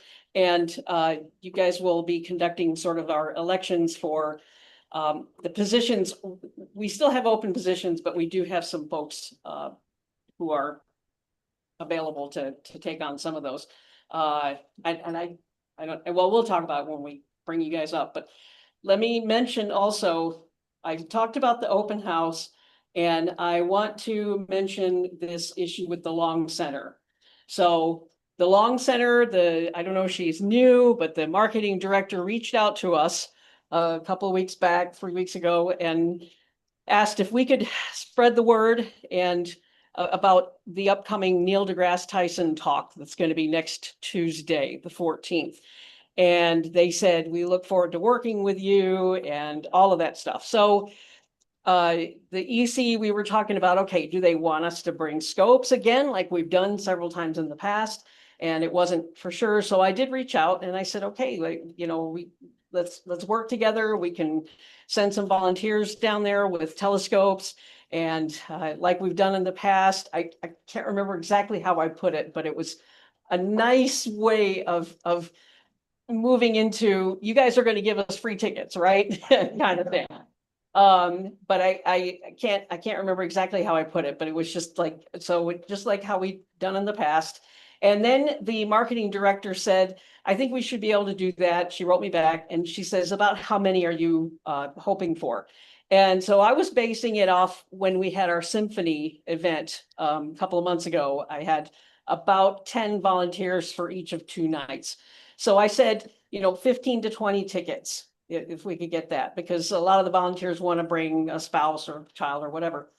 And then today, this morning, I got a message from her saying, I don't think we're going to be able to do that. And I'm looping you in with our director, some person, can't remember her title, to see if we can do something like a group rate or something. And so the director also contacted me and said, we can offer 10% off tickets for a group rate. So I wrote her back. I'm like, yeah. I said, that's going to be difficult. I said, even if we could just get 10 tickets, I will just have fewer people come down. But that's how we've always done it. That's how I'm able to recruit volunteers to lug all their equipment down and to set up and to stay for, you know, the long lines of people who want to see planets and cool stuff in the sky.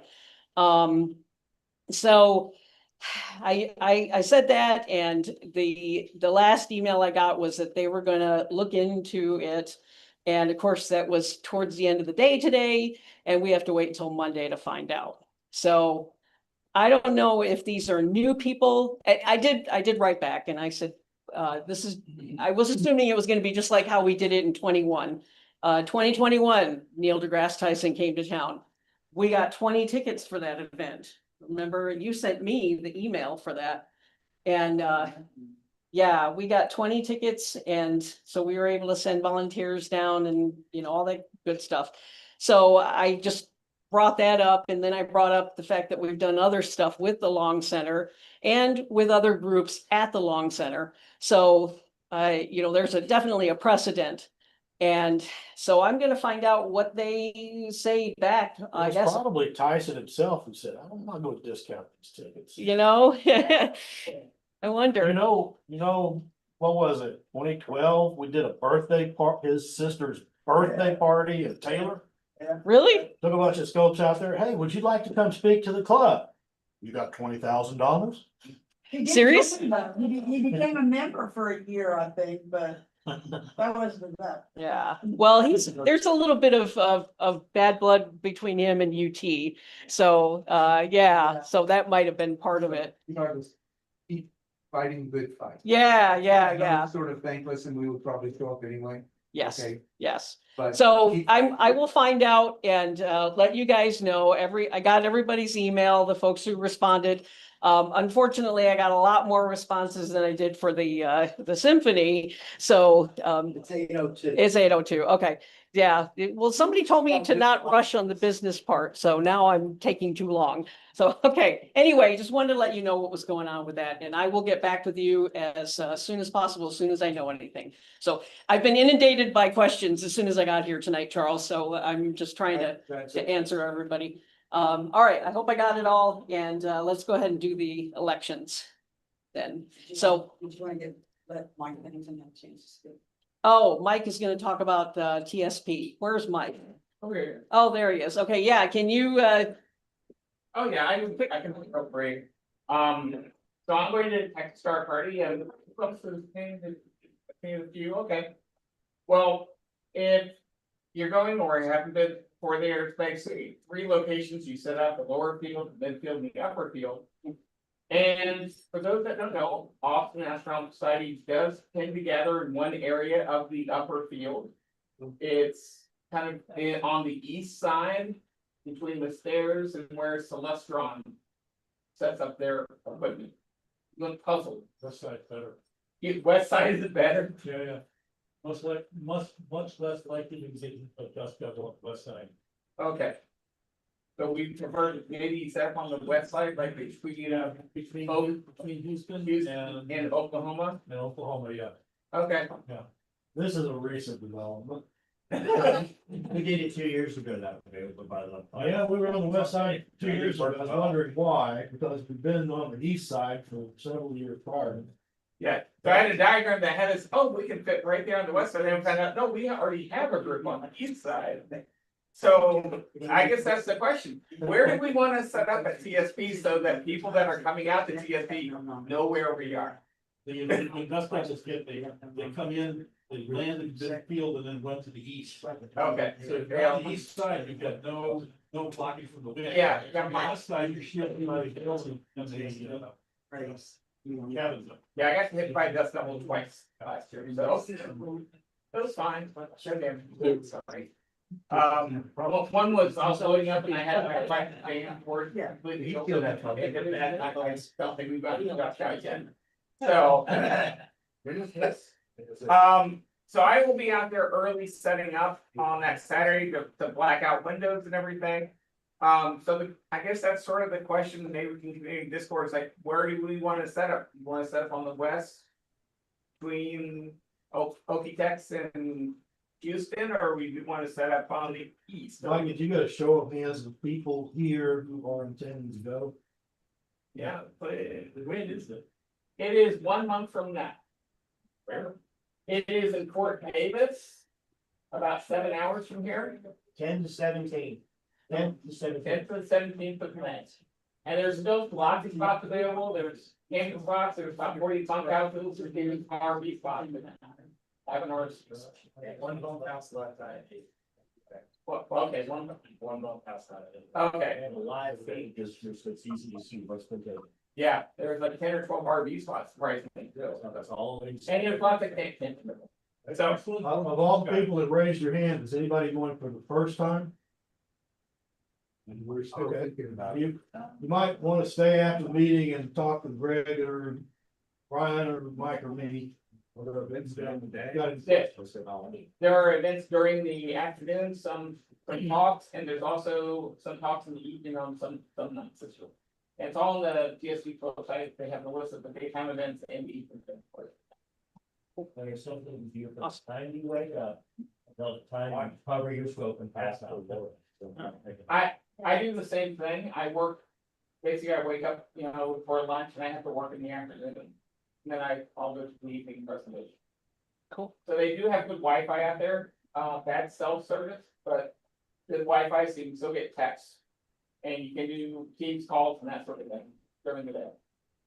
Just so there's an RV park or. Yeah, they have a whole section of RVs at the bottom of the range. RVs are all in the forward field. Pretty much. And you said folks could stay after and talk to, that's Mike? They're right below the Thank you. upper field on the left. There's a little tiny group of them. Or you or But Brian. they're mostly down, like 20 spots down at the base of the dome, 20 or 30 spots. Where's. Sorry. How do we claim one? Oh, you can just go to PSP's website and sign up.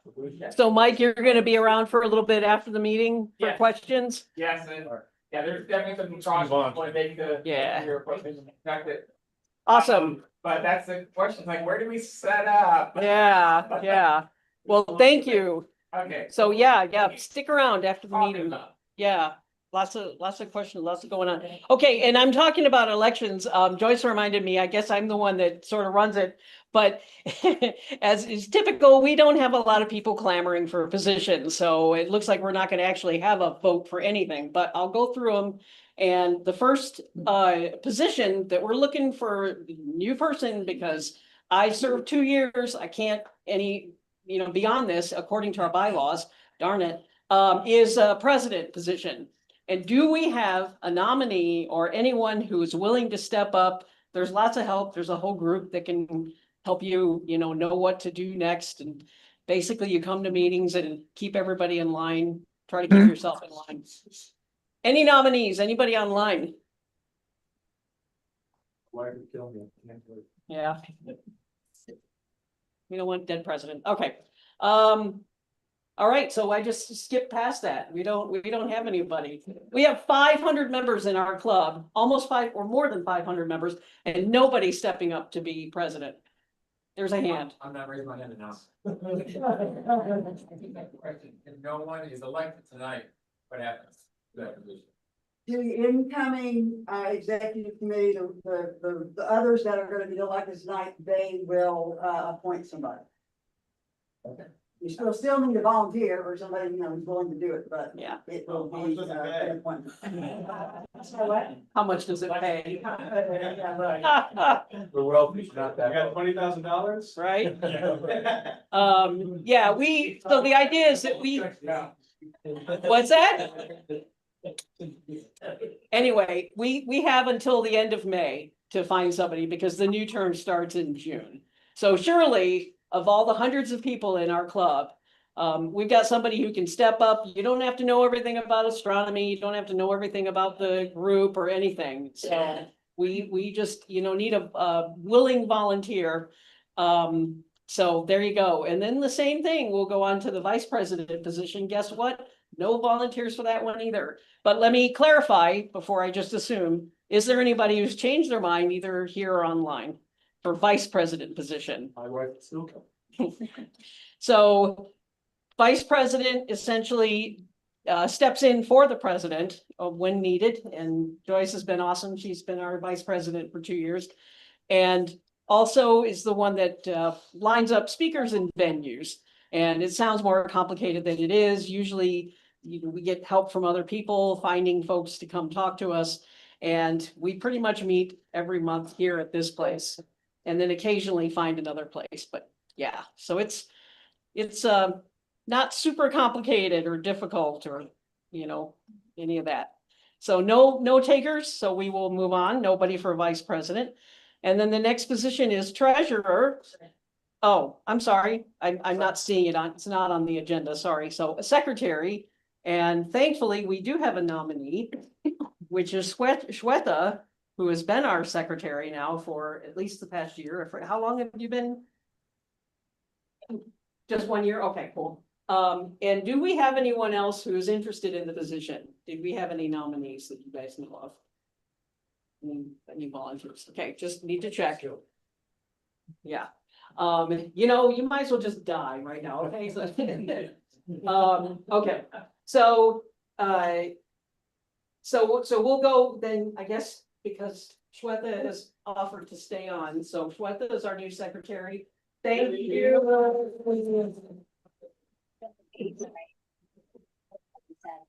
Thank you.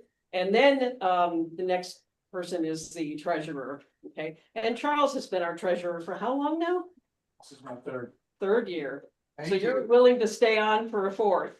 Yeah, I'm hoping to make 5, but we'll see. Awesome, okay. With the treasurer, and I think with the secretary too, I'm not sure, there aren't any term limits. That's just with the president, vice president. And I'll mention that 2 years, Joyce and I have both been, she's been vice president, I've been president. And before that, for 2 years, she was president and I was vice president. And so we've been switching off here too. So it's time for some new blood, new people coming in. Yeah. Can I just ask a question? For example, he's been treasurer for as long as he has, but eventually we want someone else in that role. Is there like a transition training period, or how would someone even? It would be an after member at large. Gotcha. Well, it wouldn't have to be. No, it wouldn't. That's a way to. That would be one get that way. done. Yeah, we definitely have a transition. Yeah, part of the idea of the member at large is that you come on knowing pretty much nothing and you learn about the group, and then you can move on into a position of a little more responsibility.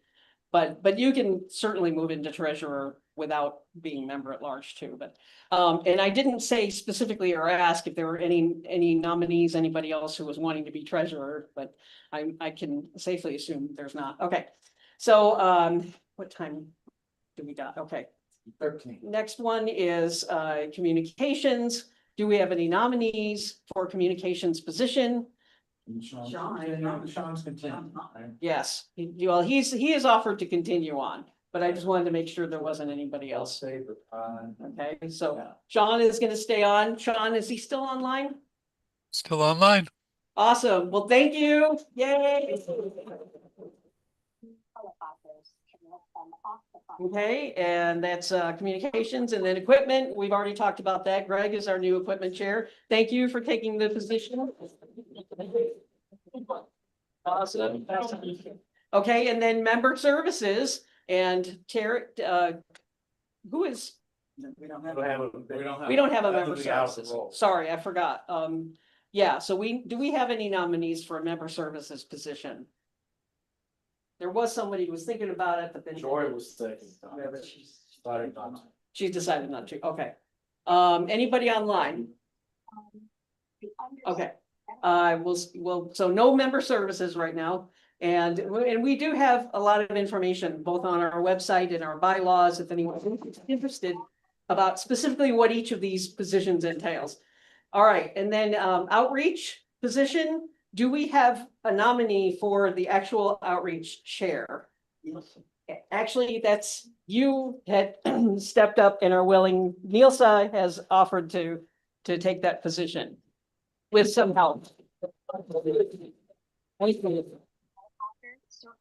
And in your position, you're not able to physically come to the star parties right now, but that's a plan down the road, but you'll still be able to do administrative and yeah. So we'll help and awesome. Thank you for being willing to step up. I mean, you can tell us about yourself too. I'm just babbling here, but yeah. And she's a new member of the club too, so. I was recruited by this guy. Yeah, awesome. Very cool. Well, that's great. We need some new people. That's wonderful. So thank you. And then for Beyond Outreach, we do have 6 members at large positions. And we have nominees, and I believe we have exactly 6. So we don't need to do a vote on that either. But who are somebody else?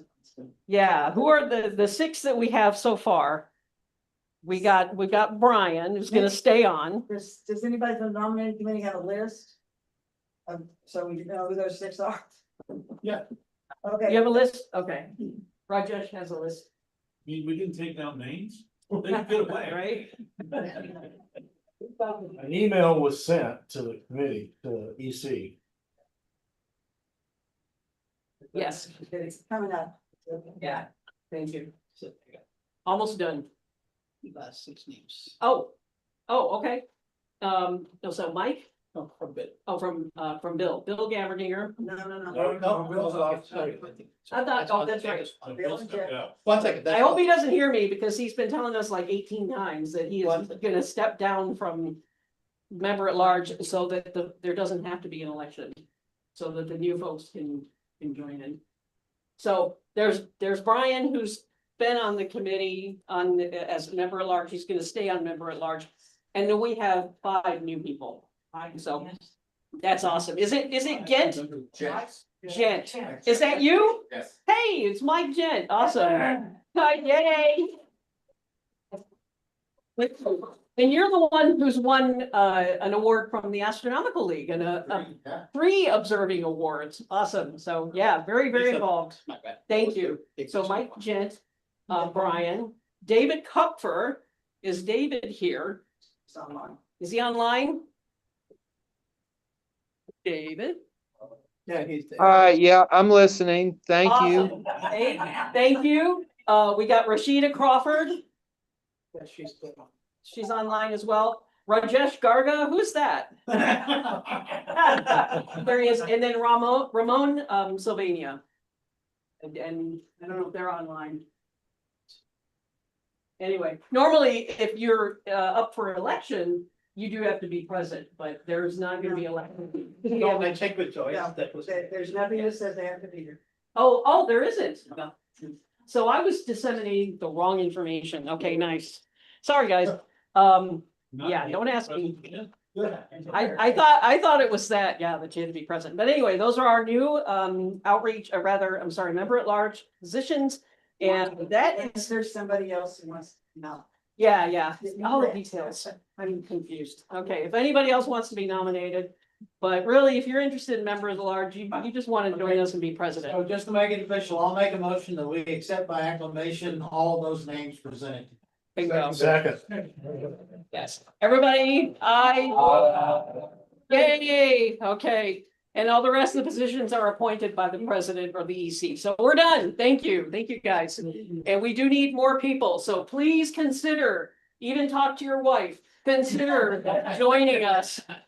Because we definitely need more people before the end of May. So, yay. All right. Joyce, go ahead and introduce our speaker. Thank you for, where is he? Anybody else have any? There he is. Thank you for your patience. Lot to cover tonight. And here we go. Where's Brian? All All right. Hi, nice to meet you all. Snuck in, I didn't know he did come in, but you know. We have to take a minute here to get set up, and I'm afraid we're gonna have to lose a picture because he has a presentation. Okay. Getting up on the line, out already. I'm sorry? You do one monitor, so. Yeah, we can do one monitor. Oh, can we do that? The Okay. easiest way would be if you could join our Zoom meeting and share your screen. Okay, yeah, I could do that. Made the dog like. There's a UT guest, Yeah, Wi-Fi, UT guest Wi-Fi. If I'd seen your shirt, I would have known, but I was not seeing your shirt.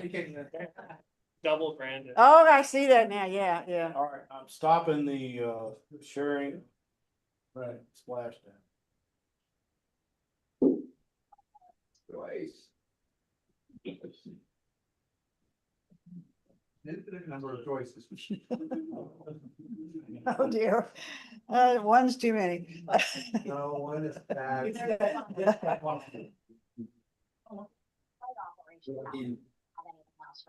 What would you have?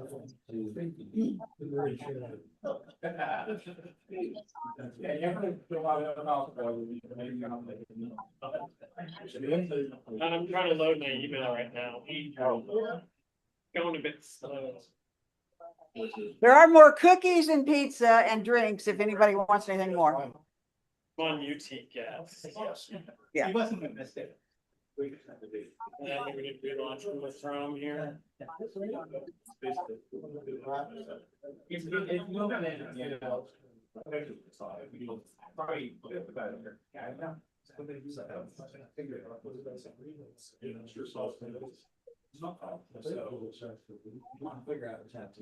My internet is not playing.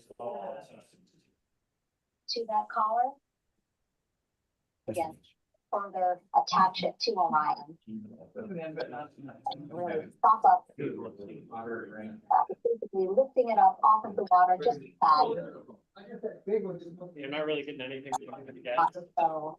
They have to, Just that pizza. actually come in the browser and sign. Sign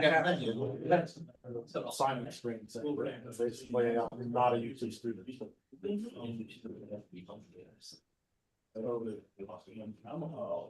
Connect to Wi-Fi.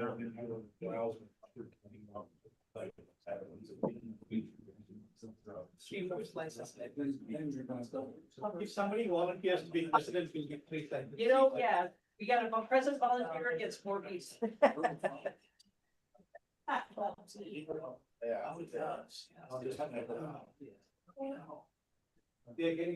Just getting things set up.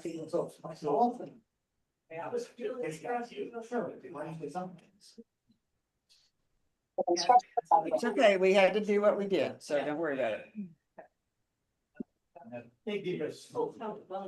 Yeah, it's like big breaths.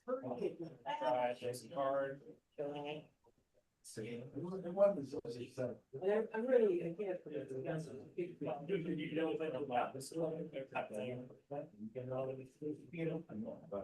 Yeah. I had no idea, was, you don't give me your number, I will, I'll ask her to be president. Yeah.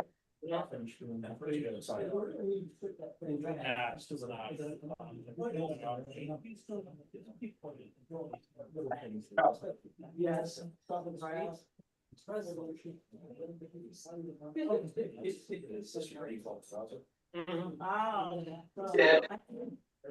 Not bad. Yeah, I went through on my phone, but.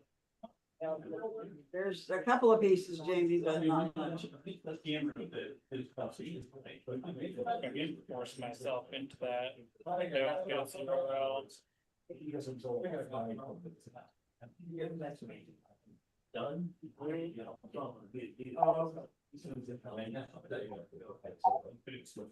don't know, maybe I should just use the dongle on that. Yeah, I can give it screens, Or I can share the presentation.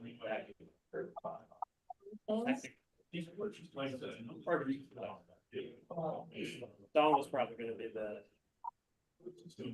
fastest way.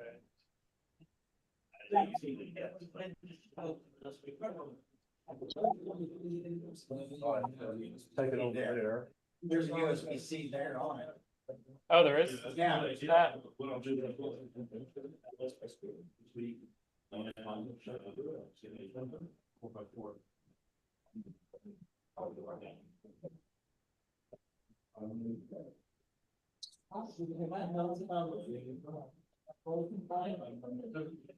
This means I'll have to put a camera on the screen.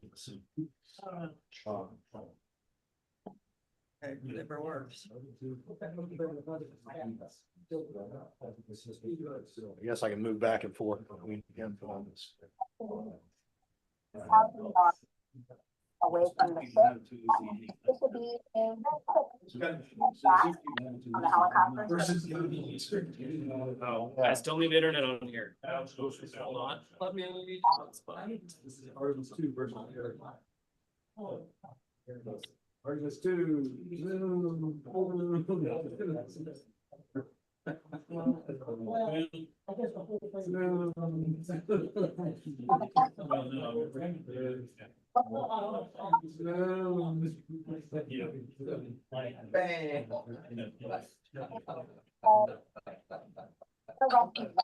ARV. A harness.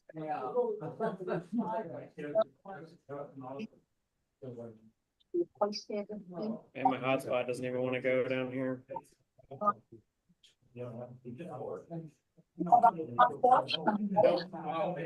I'm just gonna turn off my whole computer and turn it back on. Yeah. Press the buttons. Just like the accident, press the buttons.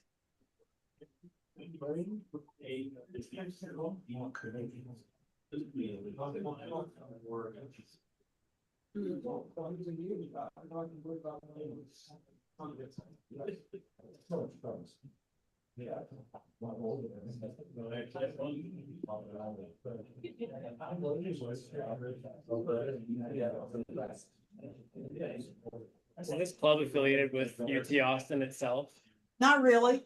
They let us use this room, but we don't really have any kind of official agreement or anything.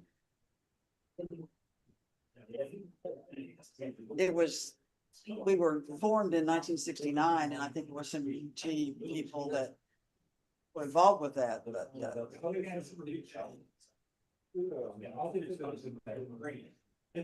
including Charles. Charles was involved with starting us in 1969, right? About a month after Apollo 11. That was the impetus. All right, the internet's working now. Got it? Okay. Yeah, it gave me this. Okay. That's what I said.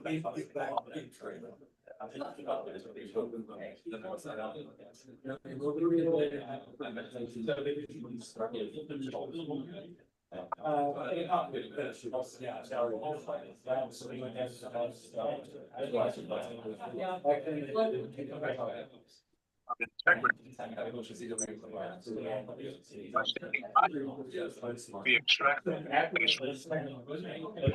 It's like. Alright.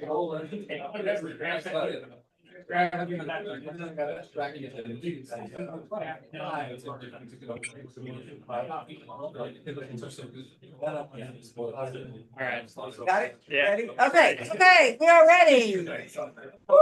We got 5 minutes. Finally pushed the right buttons. Yeah, I had to turn it on and then off again. Right, you know, the astronauts have to do it, you know, so, anyway, this is Bray Falls. He is, as we said on the website, an astrophotographer and co-founder of, Starfront Observatories.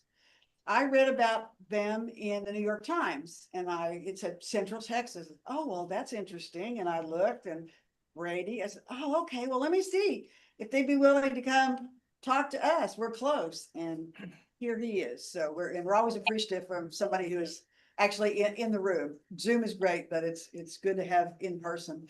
When I was trying to find out a little bit about him to introduce him, I saw that you discovered, and maybe you can tell us about this, a stunning, what am I trying to say? A stunning supernova remnant. Mm-hmm. That's what it said. And it also mentioned that you've been involved with developing sea stars.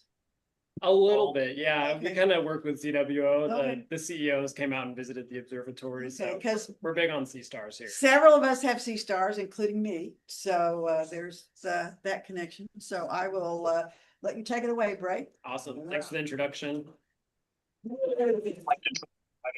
By entry flight director. Hope y'all are doing good.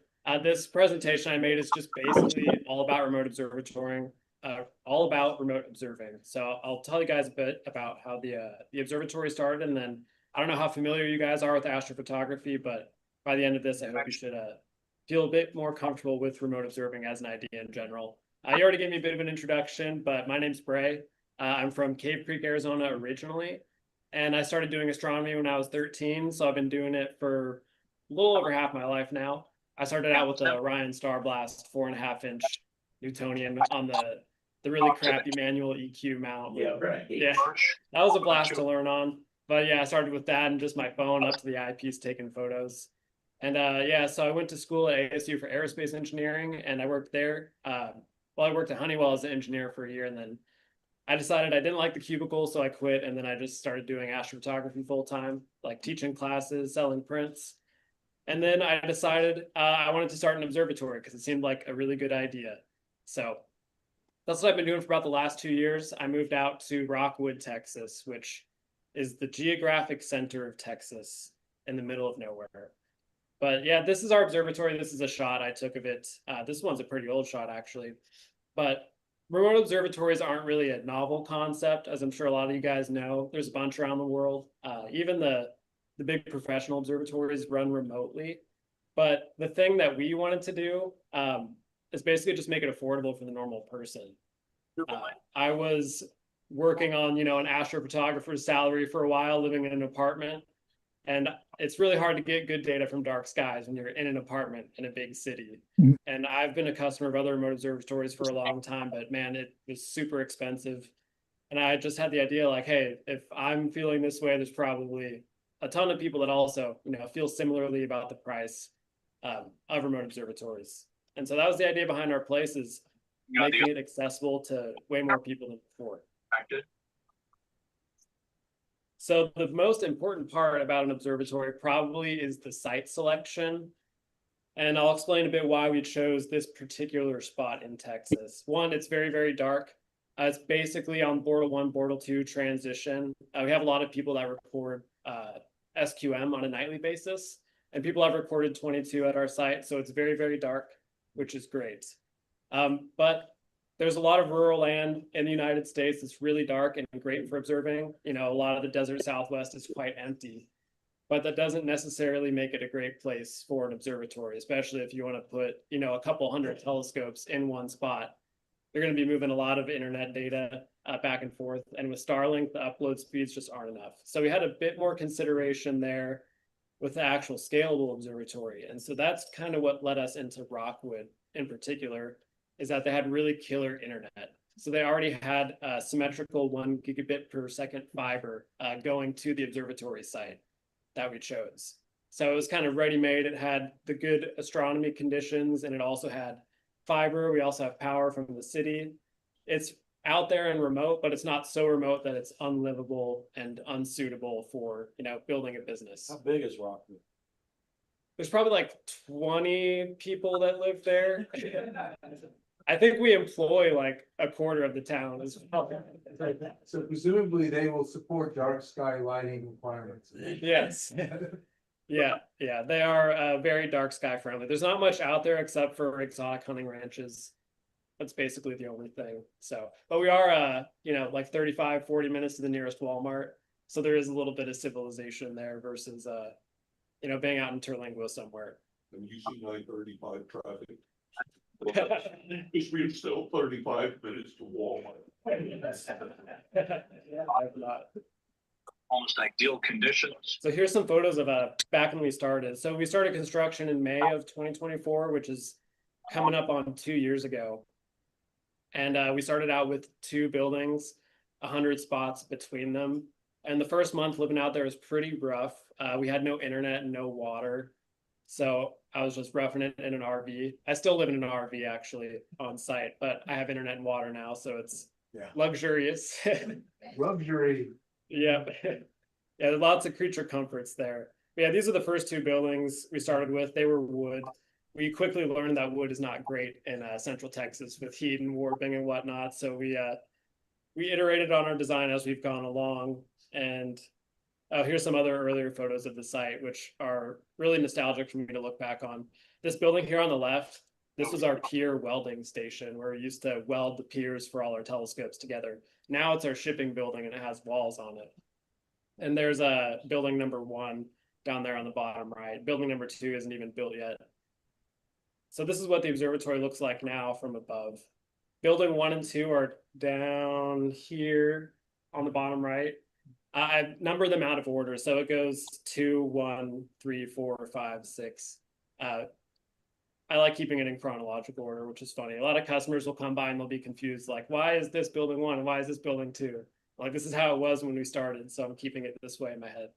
But yeah, here's the shipping building we have now. That used to be the pier welding station. So I counted today just before this, and I think we're at like 820, 850 telescopes on site. So there's quite a few, especially with the sea stars now. We've installed probably like 40 or 50 of them just as rentals. So people rent the sea star, they don't have to buy it. It's just there for them to log in and use remotely. So you started all this before sea stars came out, but your initial impetus was to provide low cost for small astrophotography rigs. Small and big, yeah. Okay. Low cost for all of them. So I'll explain a bit about the sizing. Next slide, which is perfect. So yeah, we basically measure every telescope by a thing that we came up with called the swing diameter. And coming up with this is really funny because a lot of people joke, like they take high school geometry and then they say, oh, I'm never going to use Pythagorean theorem again in my life. This is worthless. So it was funny when we started first putting in our telescopes, I would like take the scope, I would slew it over to the side to see how much space it took up on the floor. And I'd take 2 neighbors, I'd slew them close together and see, you know, where are they going to hit? We did that for like a month before I sat down. I'm like, there has to be a better way. And it was just Pythagorean theorem with the telescope. So yeah, high school geometry actually came in clutch for business, which is incredible. But this is basically how we organize all of the scopes in the observatory and how we like define their pricing essentially.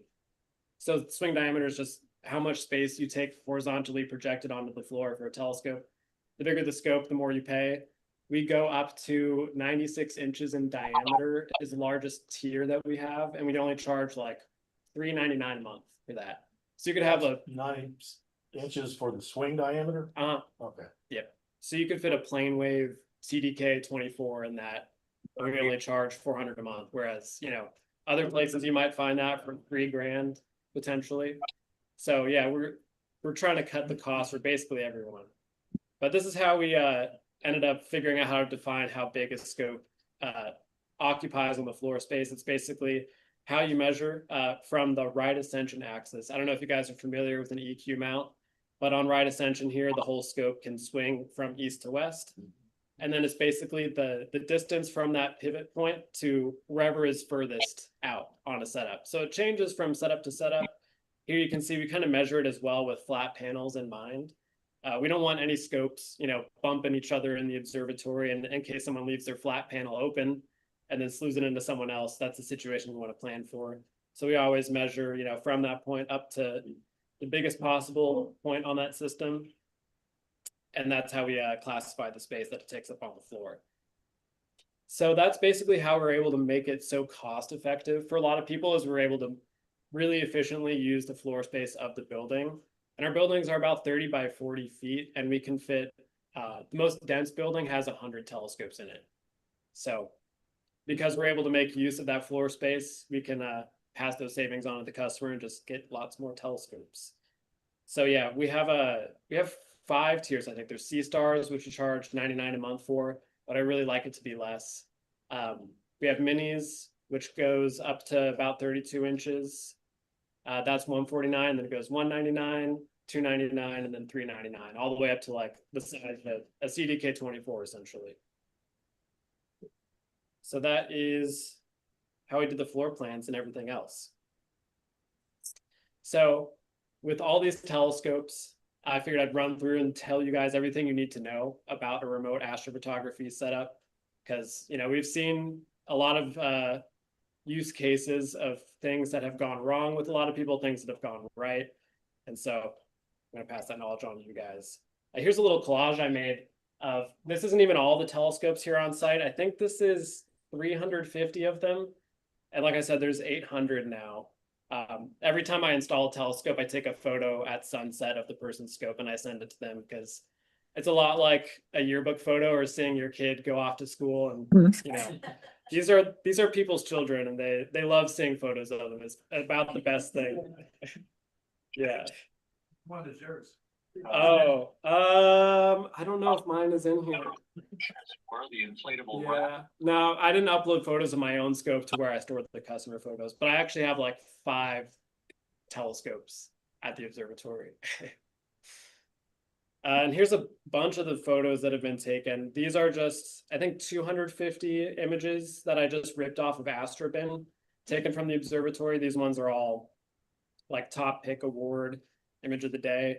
So yeah, a lot of scopes, a lot of photos get taken from here. I think there's probably like almost 2,000 images captured from the site posted on Astrobin in the last 2 years, which is a crazy amount of volume. It's like every other day I check, there's an image of the day from the site. So you could just go to Astrobin and do the search on Starfront. And exactly. Get all the associated images. Yeah, basically everyone posts to Astrobin. It's the bee's knees for deep sky astrophotography. So when you're building a remote setup, basically the guiding rule is if it runs in your backyard, it's going to run in an observatory.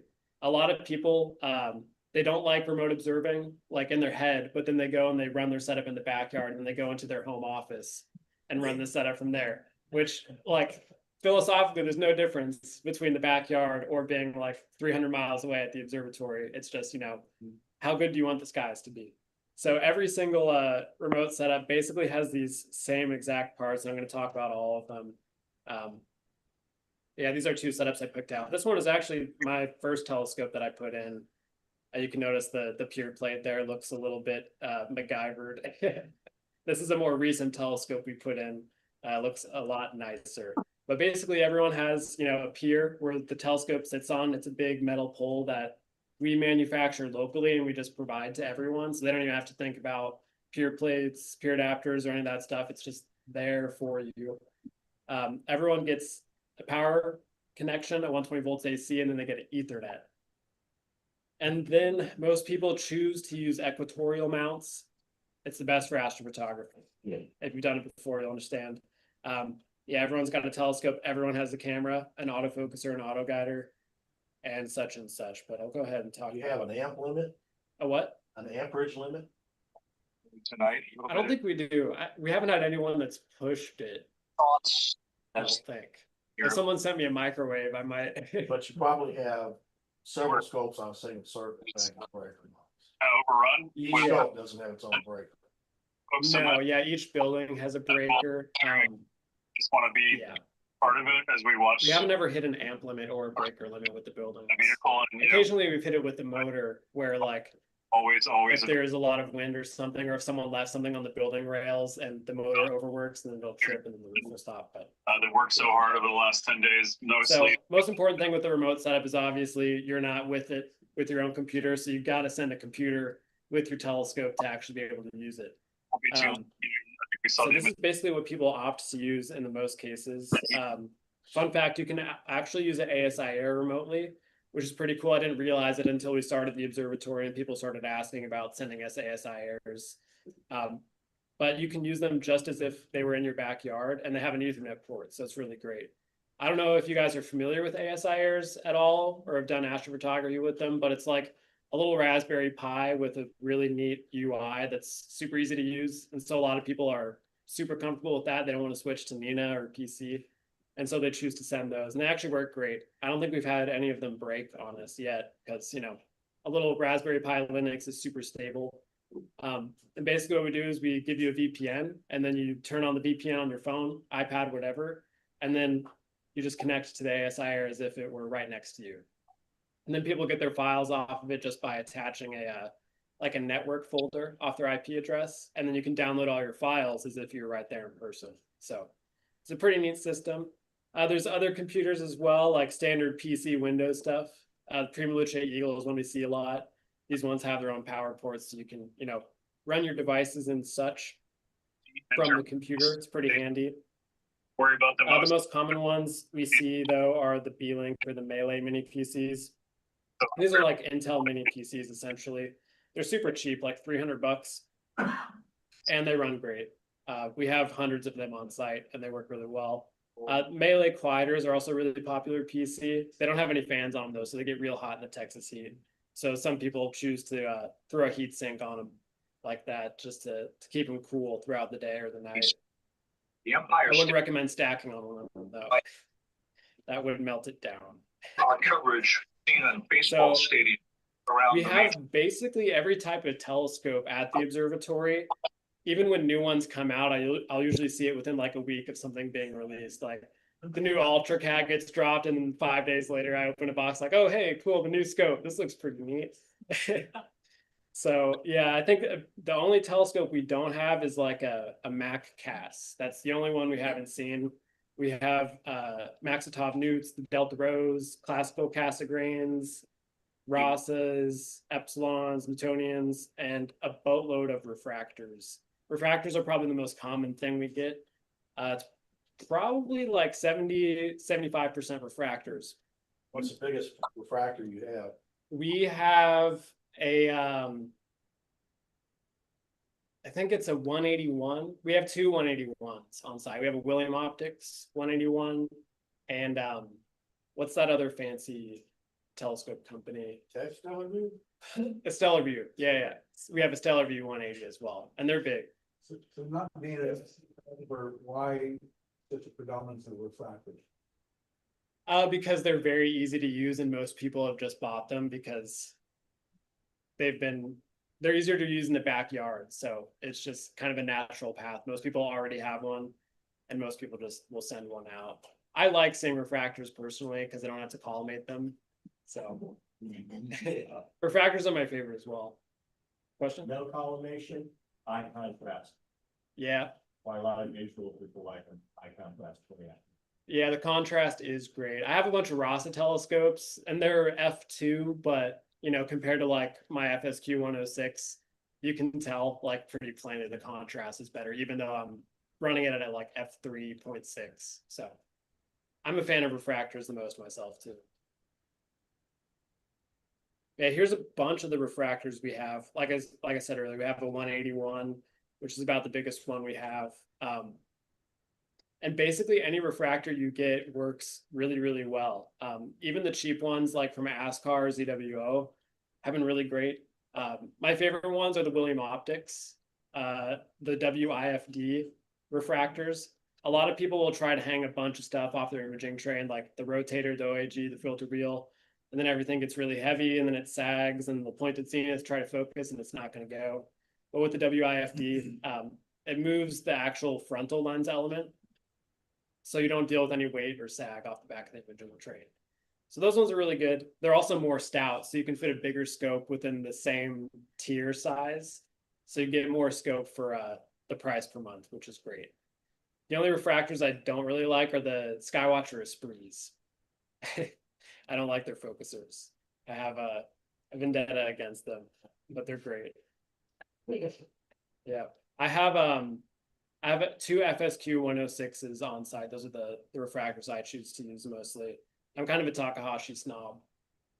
So here's a bunch of the Newtonians we have on site. These ones are a lot less common, but Epsilons from Takahashi are like by far the most popular ones we see. And for pretty good reason too. They're super, super fast and they hold collimation super well. But yeah, we've seen, I think from pretty much every brand, Lacerda, ONTC, Skywatcher, Apertura, like every single Newtonian I've seen. Epsilons are my favorite. The ONTC ones are quite nice as well. Of the people that have them on site, they seem to produce pretty good images. And the cool thing is they hold their collimation. Most of them hold their collimation really well because it's not like they're taking a rocky dirt trip every new moon and getting bumped around. They don't really see any heavy mechanical loads other than stopping and starting when they slew. You just check those when the customer asks you to? Often. Yeah, so usually we have to collimate it as soon as it goes in. This happens to every time. What about 8:50? It's about 8:50 when it happens, yeah. It's that time. Hang on, we'll be right back. The class is now over. Yeah. Let's go. There's some newts that I haven't had to collimate since they've been installed. So like going on almost 2 years, some of them have stayed. So no earthquakes or anything. Not yet. No. Yeah, we use the OCal, which is like a little collimating camera to do all of our collimations.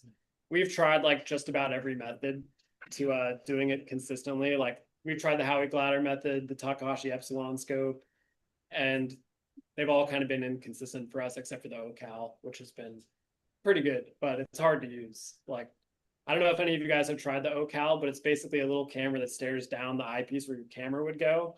And it gives you a little UI where you just draw circles.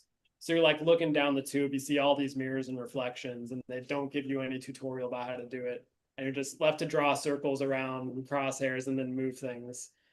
So yeah, it's been a bit of a bear. Collimating the epsilons is quite difficult, but we've done a million of them at this point, so I don't mind it anymore. This is my least favorite to collimate, the Ritchie Creation. Yeah, these they have two, what is it, spherical mirrors. So each one has to be tip tilted and they have to tip tilt the camera with respect to it. It's a whole bit of a nightmare to do. We've gotten quite good at it over the years. So, you know, it doesn't make me happy to see one show up on site, but it's usually good for the customer because then they don't have to do their perfect collimation and it's super easy for them. But they produce great images. I like them better than other types of mirrored telescopes like SCTs. SCTs like the Edge HD and stuff, they all have mirror flop, which is not fun to deal with, especially like the Meade, Schmidt, Cassegrain scopes. The mirror locks do not work on those. And so a lot of the times we'll get a lot of tickets where people say, hey, can you focus my SCT with the knob so that I can use it again? So yeah, there's a lot of tickets. You don't turn any telescopes away. No. Yeah. Not so far. Yeah. There's some that I wish I turned away. Like every day I wish. It's not worth. Well, it's always, it's like a moral thing for me. Like I don't ever want to turn someone away just because I don't like their scope. Like I'll kill myself to make someone's scope work, essentially, because I view it as a challenge. Like if I can't make it work, then it's pretty sad. I feel bad for the customer. But yeah, there's a lot of problem systems. I'll actually show you a photo of one that I put in our slideshow. A guy built his own mount and he has a DSLR. And it's funny because we had all these meetings talking about whether or not we'd allow DSLRs at the observatory, and then one just showed up and I was like, oh, yes, we are. I have to install it now. We're gonna make it work. We're gonna do it live. And I guess he's been running fine. So yeah, a lot of people have like preconceived notions about what works well. And if I like had all those internal biases when someone sends their telescope, then I'd probably turn a lot of them away. But a lot of those systems usually end up working. Like there's a guy with the Edge 11 on an AM5, like a big heavy system. And the guy's totally fine, like sub-arc second, no problem. And I would have looked at that and been like, this guy's gonna have a terrible time. But now he's just having a blast. Yeah. So yeah, basically, a telescope is a lot like a camera lens in traditional photography. They all work, they all do the thing as long as you know what the tool does for the job you want it to do. They all work. The really important thing is just if it's got a good focuser on it, if it's consistent, and if it has enough back focus to handle all the stuff that you want. A lot of people they'll send us a telescope and then they'll add a bunch of stuff to their imaging train they never used before. Like they got the rotator and they'll be like, why can't I hit focus? And I'll ask, did you use this in your backyard before? And they're like, no, I just kind of sent it. I understand, it's okay. Yeah, there's a lot of misguided expectations, but if you have like, if you know going in and you've tested your telescope before and you know it works, it's going to work, you know, backyard versus observatory. And a lot of people, they don't know which telescope to send. A lot of people have multiple. And I just always suggest send your best for photography because the telescope at the observatory is going to get way more use than anything you keep at home. We get probably like 240 to 260 clear nights per year. So how was the wind out there? The wind? Yeah. It depends on the time of the year. Okay. right now is the worst time of year for observing. From April, May, and then early June, we get the thunderstorms. I think like around September, it usually gets a little windy and then it kind of dies off. Our clearest time of year is usually like September, October, all the way up into February. It's super dry, super clear. And then, you know, we have the storm season this time of year, and then it usually clears up by July or late June. But some nights we do have a bit of wind, but usually it's not bad. Our roofs are set to close or not to open if it's above 25 gusting. Yep. How long does it take for a roof to fully open or fully close? It's about 1 minute and 30 seconds. Wow, that's nice. Yeah. Yeah, they go pretty quick. What's the driving mechanism? How do you, what do you use? It's a big garage door motor. I think the brand is Top Ends. Yeah. It's the standard, you know, off the shelf one. It was the biggest one we could buy. Yeah. So yeah, they've been good. That's all automated, or are you doing any? Is it a chain drive or? Chain drive, yeah. It's chain driven and it's automated.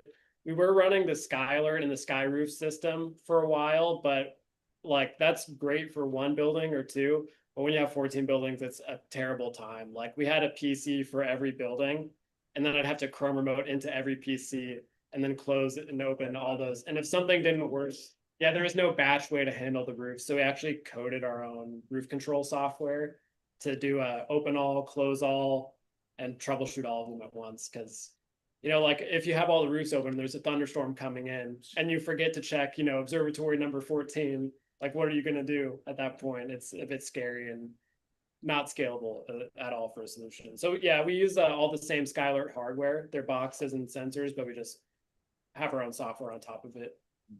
You always have someone on site. Long term. Yep. I live there, but we always have someone awake. Some of us stay up until 3 and then some of us get up at 3. So there's always someone awake with the roofs, like at any given moment.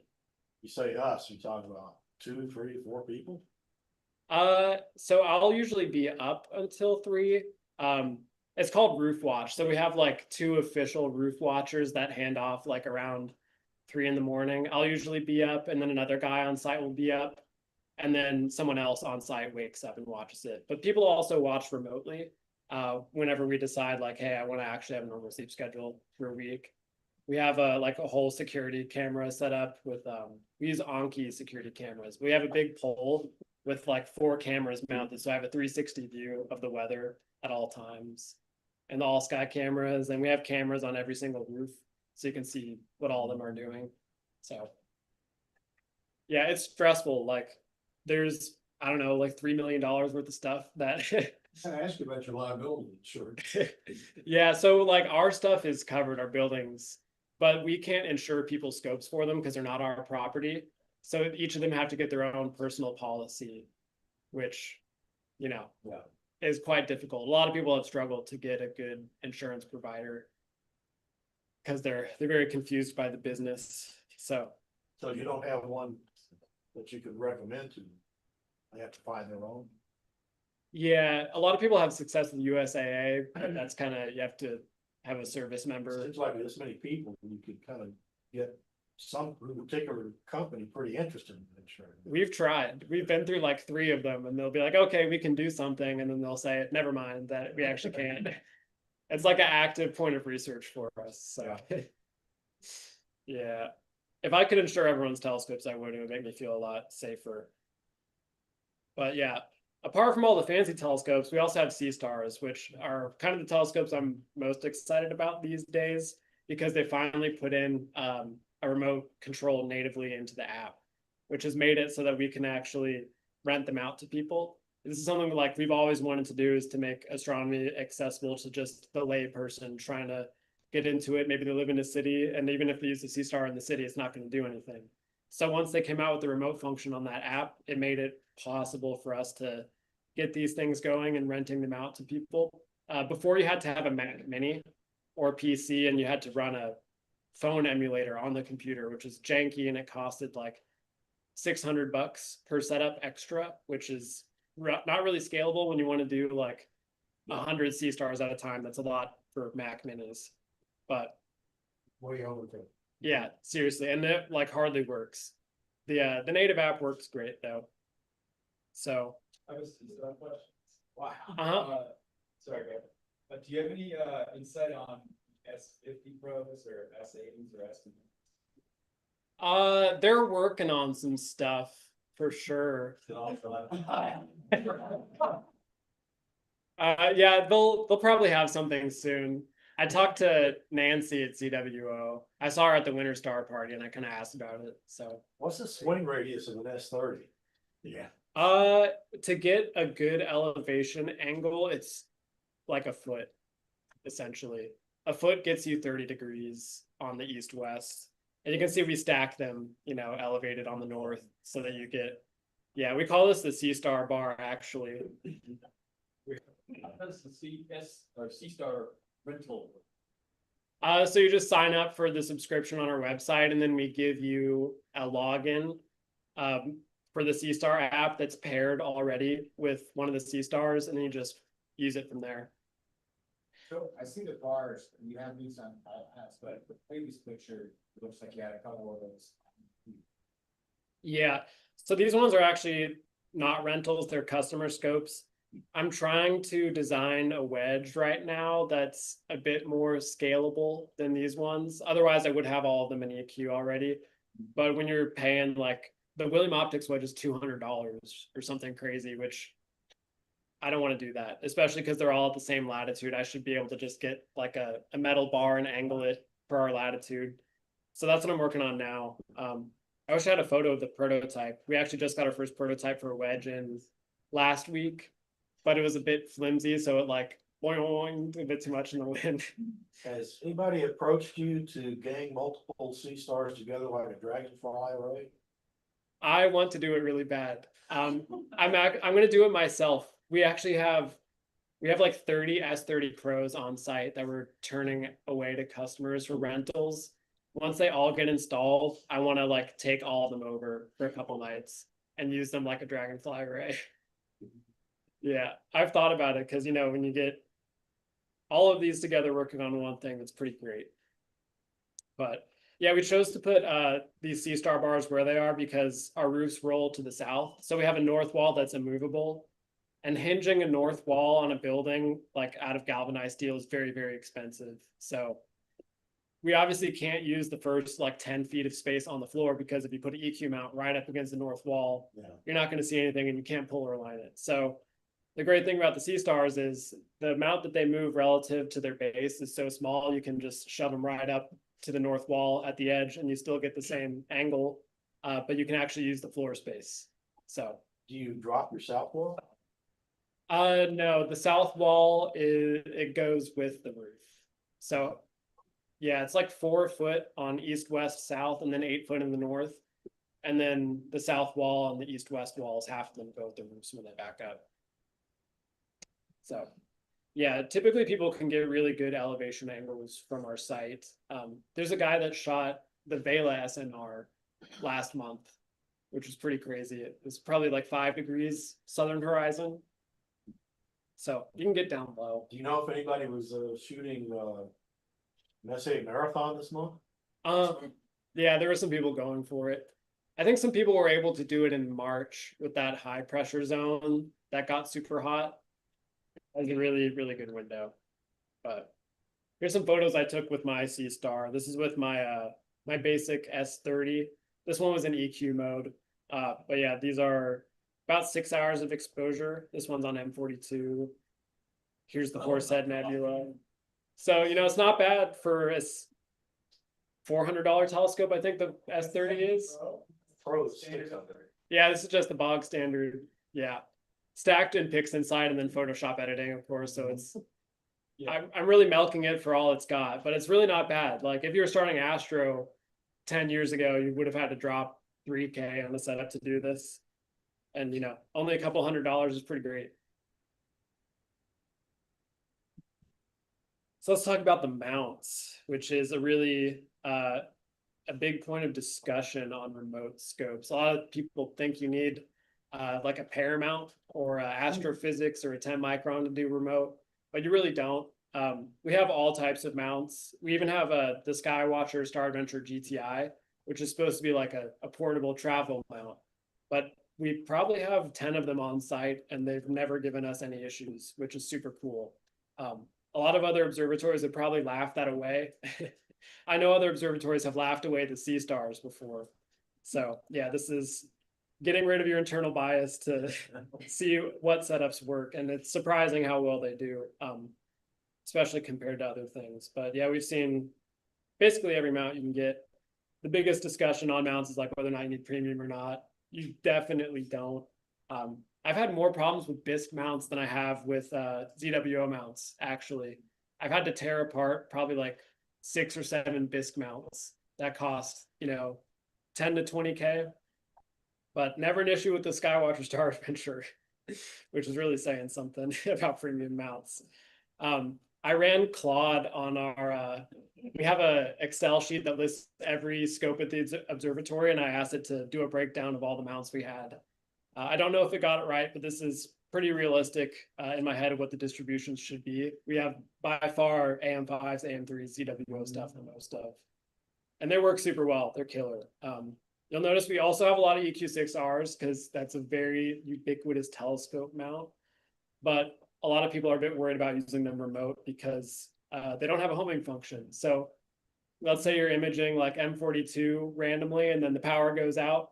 All of a sudden, your software restarts and then the mount doesn't know where it is anymore. How do you get it back to Polaris when you're not there right next to it? So there's a really easy way to actually do that. Is we just take a little ZWO camera with the fisheye lens and we slap it right onto your pier and then plug it into your PC. So this is basically how people make a lot of more affordable mounts work, is they just do the troubleshooting on their own. So if there was a power outage and you lost position, all you have to do is log in, look at the camera view, and then slew your mount around until you bring it back home, and then everything's good. But you do always have to watch out and be very careful when using mounts like these, because you might get into a flow where you're running it night after night and it's fine. And then all of a sudden there'll be a bug in your sequence the night before and you won't notice it. And then all of a sudden you're crashing into your pier. So I like the EQ6Rs. It's funny, we actually have more pier impacts with the Wave 100i the most. We call it the Ground Watcher now. The brand is Skywatcher. Yeah, it's really, really bad. Same with the EQ8R. That's also a big Ground Watcher mount. So yeah, we have good fun. Question about mounts.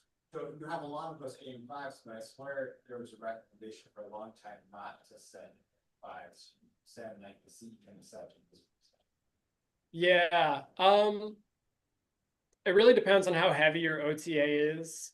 Like, obviously, if I was sending out a C11, I probably wouldn't do the AM5. Some people have great success with it, but I'd opt for this M70 just because it's more resistant to wind, essentially. There's so much more mass to it that it's hard to get it to vibrate for those couple nights a year where it is a problem. But yeah, the AM5s are probably like my top recommended mount, and they have the AM7 now, so it's kind of like a toe-for-toe competitor with the M70. I haven't used the AM7, but I'm a fan of both mounts. I own 2 M70s myself that I use. I had one in Chile and I have one in Namibia, and I've ran those for like 2 years and they're great. The rest of Bioptron's mounts though I don't like. They're all terrible. Whoever came up with this M70 cooked, but with the other ones, I don't know what was going on. Yeah, we even have some DIY mounts. This is the really cool one I was talking about earlier, the guy with the DSLR. This is like entirely homemade on-step controller with the DSLR.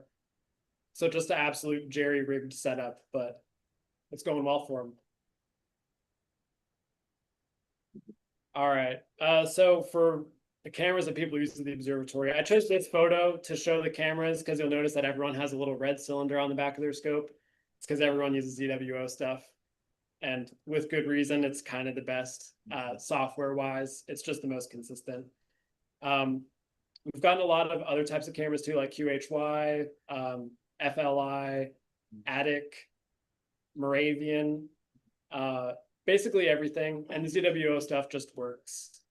it rarely ever has issues, but I've seen issues on just about every other type of camera, and especially filter wheels, oddly enough.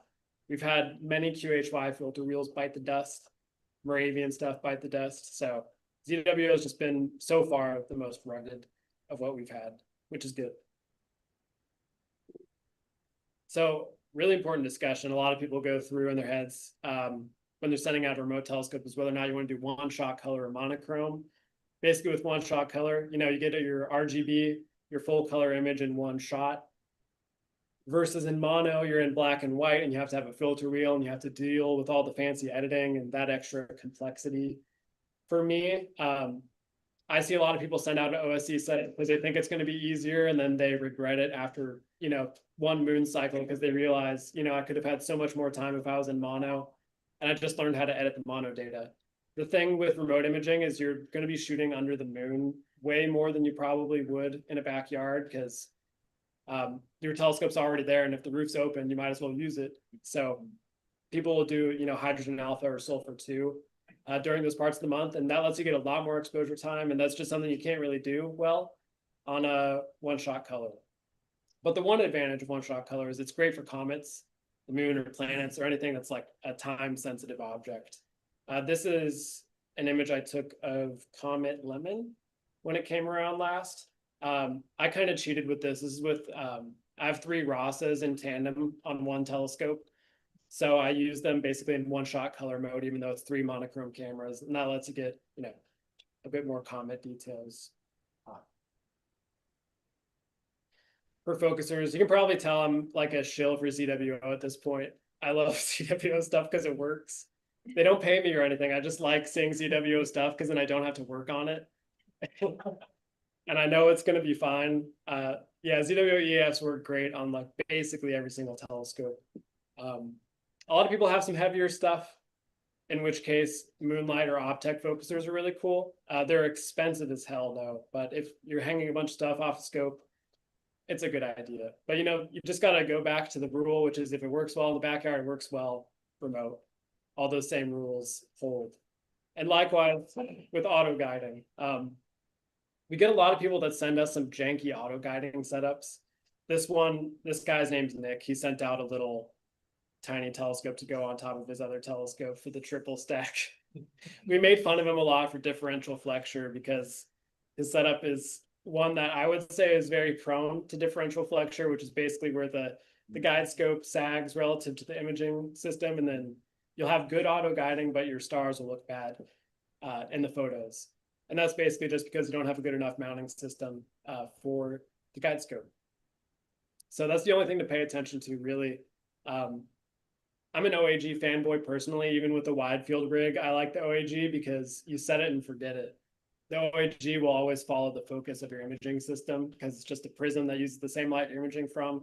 So I'm always a fan of that. You never have to worry about flexure either. So CWO has a new camera with the OAG chip on the side, right? Mm-hmm. Yeah, they got the Duo. The funny thing with the Duo cameras, we have a lot of them, but everyone who sends a Duo still sends an auto guider. And I'm like, why did you do that? Because it's a little bit redundant. Most people, they'll send it out because it'll be on like a one-shot color, and then they'll want to start using narrowband filters, and they say, oh, I don't want to guide with 5-second exposures. I'm just going to get another guide scope. So like the vast majority of cases, people never actually use the auxiliary chip. But it's kind of smart to have because guide cameras do break a lot. I've had a couple of them break on me, and if I had, you know, the extra guide sensor, it would have let me, you know, image for faster or get up and running quicker. I had that happen to me with the scope in Africa, and it took like 2 months to get another camera there. So it hurts when you have something break. Luckily, Starfront isn't so remote that you can't get a camera there within, you know, a month. You could overnight one if you wanted to. But yeah. So a important thing, you got to be able to power your setup. This is probably the most important part with the remote system, because obviously you're not going to be there in person to hit the buttons and do the thing to bring your stuff back online when it inevitably stops working. So this is like the golden power chain setup that everyone should use. A lot of people don't use this, but this is what I'd suggest for everyone. Basically, you get your power in from the wall, Then there's this thing here called a UPS, which is an uninterrupted power supply. So let's say like the breaker flips for whatever reason, and then your mount's tracking and you want it to go home and park itself before the power runs out. And this UPS allows you to do that. So it'll keep your scope alive for a couple more minutes after the power goes out. And then you can set it up in Nina. Just say, hey, the power went out. Let's park the mount, warm the camera, save all the stuff and everything. I don't really have one in any of my telescopes. I wish I did. But a lot of people opt to use them. They're really great. Then you want to be able to turn on and off your stuff remotely. And this is where the CASA switch comes in handy, which is basically use an app on your phone and you can turn on and off any of the ports on this outlet. So that lets you basically turn on and off everything at once. Most people don't really power all their accessories off of that. They'll use a thing called a Pegasus box or Wanderer box, and that'll have the USB and power to all your devices. And this basically lets you have good cable management, but you can also use your computer to turn your stuff on and off without also turning off your computer. I always suggest people use their PC in a separate power routing than through the Pegasus. We've had many people power their PC off the Pegasus, and then when their Pegasus fails, they get in a situation where, you know, you're holding on and then you saw your own arm off and then you end up falling over and you can't help yourself get back up. So if you have it on a separate chain, you can help yourself back up when things go wrong. And that's really the best way to do powering a remote setup. Compare that to an Eagle. For an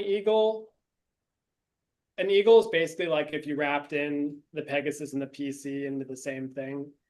So it gives you the same flexibility, the exact same function. But with separate boxes, you have separation of one from one from the other, not Eagle, it's all enough. Yeah, if the power supply failed to the Eagle, everything would fail, which... And Primalose has real tight tolerances on voltage requirements. Yeah, they do.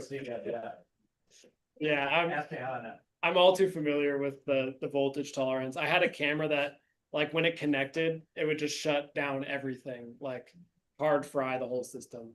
So you mentioned several issues on this, and my experience with that stuff is a little fiddly anyway. How much tech support do you give your rent? We're actually like in the process of kind of changing this. We do so much tech support that we honestly, like, I don't track most of the tech support I do because tracking it would be so much of a pain. I just end up doing most of it for free. So we're probably, don't hold me to it, but our tech support right now is basically free. But we're probably going to do a service at some point where people can like prepay for X amount of hours per month. This is something we're kind of working on. But we do a ton of tech support. That's like probably most of the active work that goes on. At any given point, there's probably like, it ranges between 10 to 70 people that need something done on their telescope. So per night, per day, and night. Yeah. Yeah, there's a lot of nighttime work. Nighttime work's hard. So along those lines, coming into this, you had this idea, you know, to have a bunch of different buildings with telescopes. Is it more or less work than what you thought it would be when you started?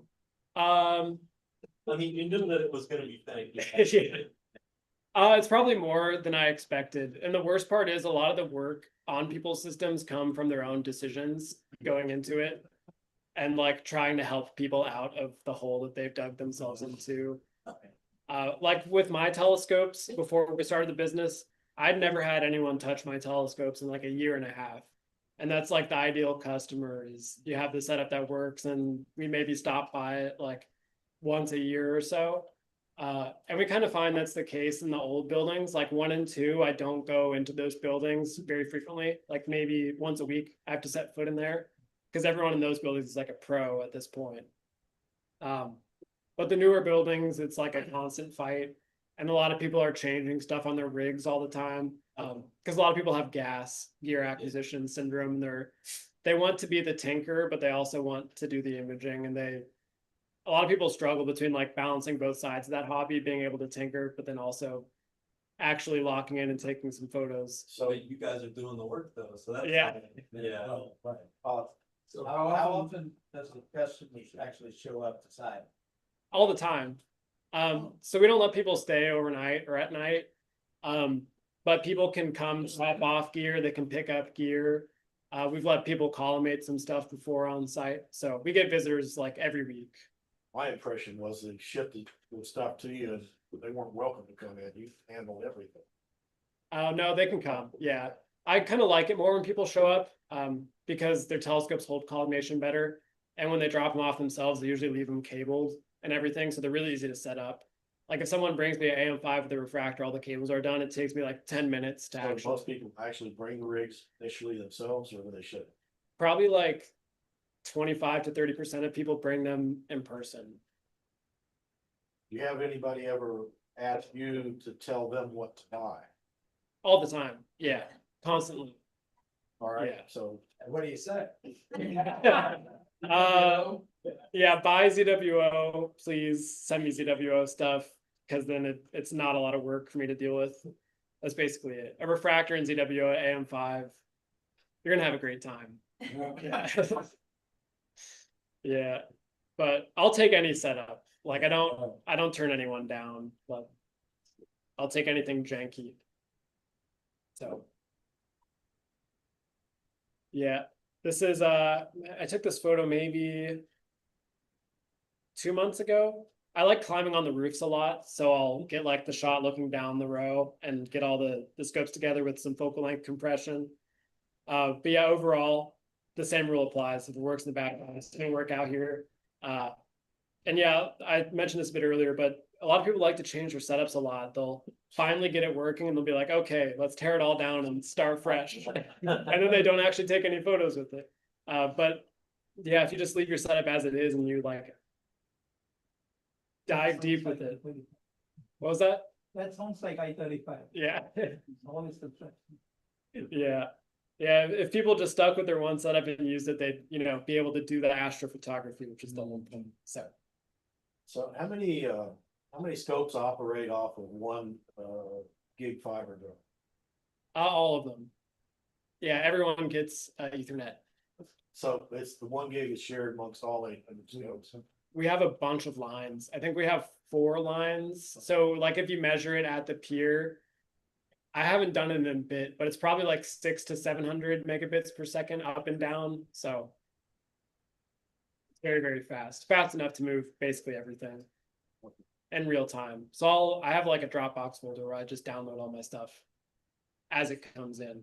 But yeah, as far as using a remote telescope goes, there's a million different ways to do it, but basically everyone at the observatory uses Nina because it's open source and it's free. There's an advanced sequencer that lets you do basically anything you want to do to it. So that flexibility is really what leads most people to end up using it. And as far as getting into your PC, Chrome Remote Desktop is the way. It's the most consistent. The cool thing about it is you can like preload it on your PC before you send it out. And then as soon as the power and the Ethernet's in, your computer's online immediately. So it's super awesome for that. But yeah, Nina is very, very cool. I'm not used to it. I'm a Sequence Generator Pro guy because I've been using that for 10 years. But the things kids are doing with Nina nowadays is really cool. They connect all of them to like our roofs. We have a thing called a roof status file on our server. So you set that up in Nina and your telescope can know when the roof's open, it knows when it's shut. And people even have loops going where they have a bat file that turns their PC on and off and then starts their Nina run. So they can go like totally autonomous for a week at a time, or even months at a time. If everything works, and the scope will just do its thing and just run. So a lot of people nerd out on the automation aspect of it. I'm not as good at that, but it's very cool. So this is our observatory status page. You can check the link to this basically anytime. And it shows the weather, the all sky camera, and then the floor camera for every single building. And it's pretty much real time on the refresh. It's maybe like every 5 minutes, a new picture goes. So if you check this at any point in the day, you might see me in one of these buildings doing some work. Yeah, super handy. A lot of customers who don't choose to do the fancy automation, they have to check this camera to see like, oh, is it clear? Are things open? So it's pretty handy. So one thing a lot of people aren't used to in astro, especially when they go from a light polluted place to a dark place, is the amount of exposure time you can go for, and then like flowing off of that, the type of objects you can go for. So in a borderline place, you're limited by the sky brightness value in the background. You want to be able to expose for as long as possible. And in an inner city, you can't go very long at all. You might hit that cap on the background brightness in a couple seconds. But when you go out here, it'll take a long, long time to actually saturate the background. So for example, like on my f2 telescopes, sometimes I'll expose 5-10 minutes, 10 minutes in narrowband, 5 minutes in RGB, which is a very unconventional exposure time for most people, just because you hit the sky brightness too quickly for it.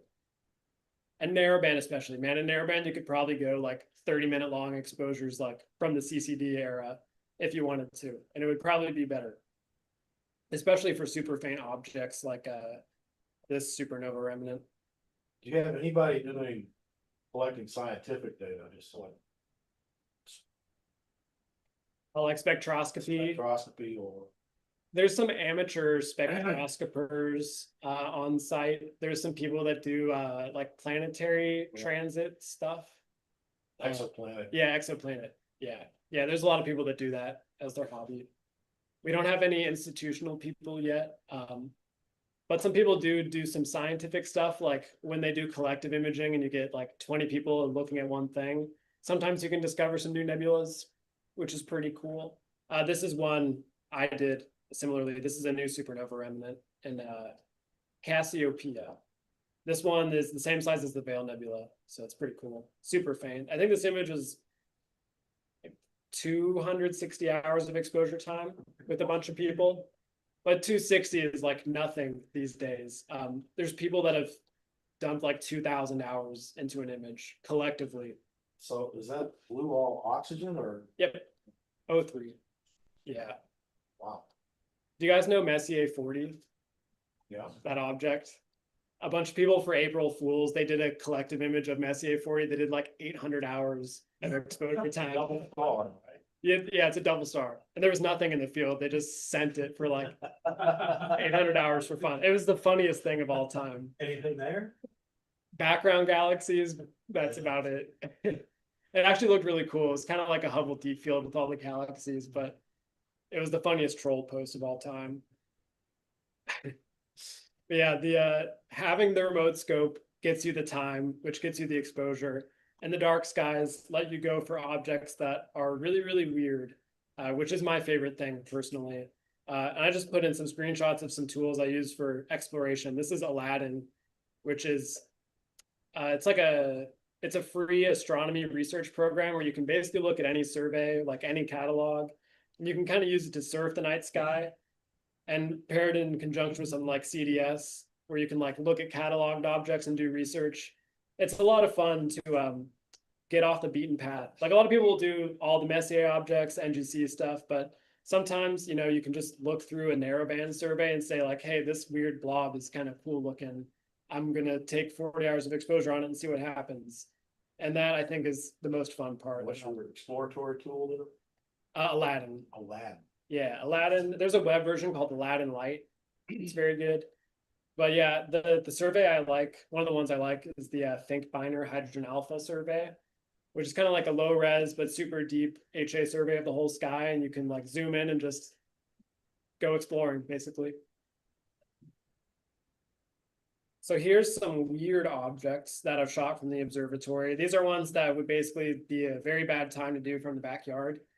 On the right, that's the Goblet of Fire Nebula, which a couple of my friends from Europe discovered. This is 270 hours of exposure time on that at f2. And you should see the raw data for it because it's really, really bad. Even with the almost 300 hours I spent, like it looked like crap. So trying it from a backyard is going to be no fun. And on the left, this is actually, it's quoted as being the largest planetary nebula in the sky. But when I looked at it, there was basically no photos of it that anyone had taken. There was just an article from like 2009 that was talking about the discovery. The nebula is called Hewitt-1. So there was no other photos of it. I went for it. I spent like 160 hours from the observatory on this. And this was also like 160 hours felt like barely enough. I could have done, 1,000 and it's probably still would have been bad. But this nebula, you can fit like 6 full moons across the disk. Wow. Yeah, so it's crazy. The other cool thing about it is it's out during galaxy season. So right now, so a lot of people with the wide field rig will say, oh, there's nothing I can shoot because it's galaxy season, but there are things. No one really has spent the time to go dealing with them. What's the designation again? Hewitt 1. Yeah. What OTA in Cameron? FSQ 106 and ZWO 6200 mm. I had it reduced to f3.6. So. I don't know off the top of my head. I think it's a very close by one, just given by its size. Yeah, it's ridiculously faint. There's basically no HA in it. It's like pure O3. I had spent maybe like 80 hours of HA for a wisp of nothing. I wouldn't even do HA on it if I were to do it again. See a tiny bit of that white ancient thing. Yeah, it was really just like a nub here and a nub there. So size of area and for the length of exposure, say a lot of the satellite trails, right? Yeah, just by average stacking, you can reject most of them from the data set. So it's called pixel rejection. Basically, you take like 100 images, the satellites, if they're in different spots of the photo, and the average, it just smooths out. Sometimes they don't smooth out so good when you're imaging around GEO, the orbit train, like that goes straight through M42 for whatever reason. That's a really convenient spot. Yeah, it'll stack and kind of make a smeared line, just hard to deal with. But here's an image of Triangulum. We spent 1,000 hours on this. Between, I think it was 27 people, we did this one, and HA03 RGB. So you can do a lot, especially when you have all those scopes in one spot. We also have a Discord channel that's got like 3,000 people in it, and people will all hang out in there. It's like a remote star party, and then people will see like, oh, hey, you're shooting the same thing as me. Let's work together and, go for a really cool image. So a lot of collaborations happen that way. Here's 2 others that some of our customers have done. Helix Nebula on the right, it's about 700 hours of exposure time. And then on the left is M81 and M82, and a really weird nebula called WPS 46. They named it the Vulcan Nebula. So yeah, there was really no official name for it. It was only noted in like, I think the Wisconsin HA Mapper survey in a paper from like 2008. Someone mentioned this nebula being a thing. But I noticed it on an O3 survey. And so it's a really cool object right next to Bode's Nebula. But they spent, I think, 2,000 hours on this photo. They spent most of a whole season. And there was a lot of people, probably 35 people working on this together. So you can do a lot of really cool stuff. So a lot of those 2 galaxies are in the background, a lot of the intergalactic flux nebula, whatever. Integrated flux. Integrated fluxes. Is this part of that?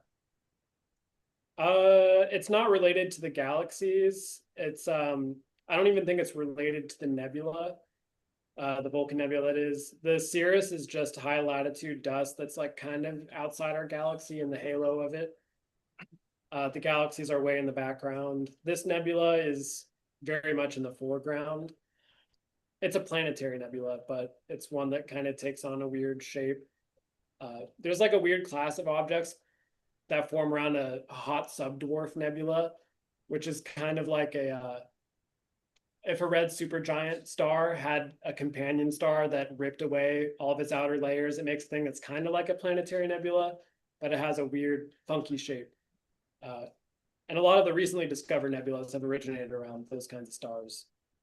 So there's another really cool feature in here too. It's kind of hard to see, but there's this red line that cuts through everything.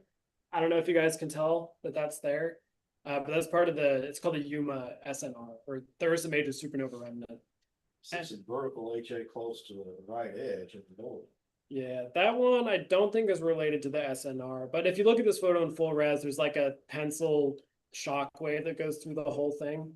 It actually goes through like most of Ursa Major, most of Boötes, like in a big 60-degree, it's a big 60-degree bubble that basically pops in and out of the flux nebula throughout the whole sky. So if I want to go find this under Astro, then what search term to find? Vulcan Nebula would probably show you the photo. And is that the stunning supernova remnant you get credit for?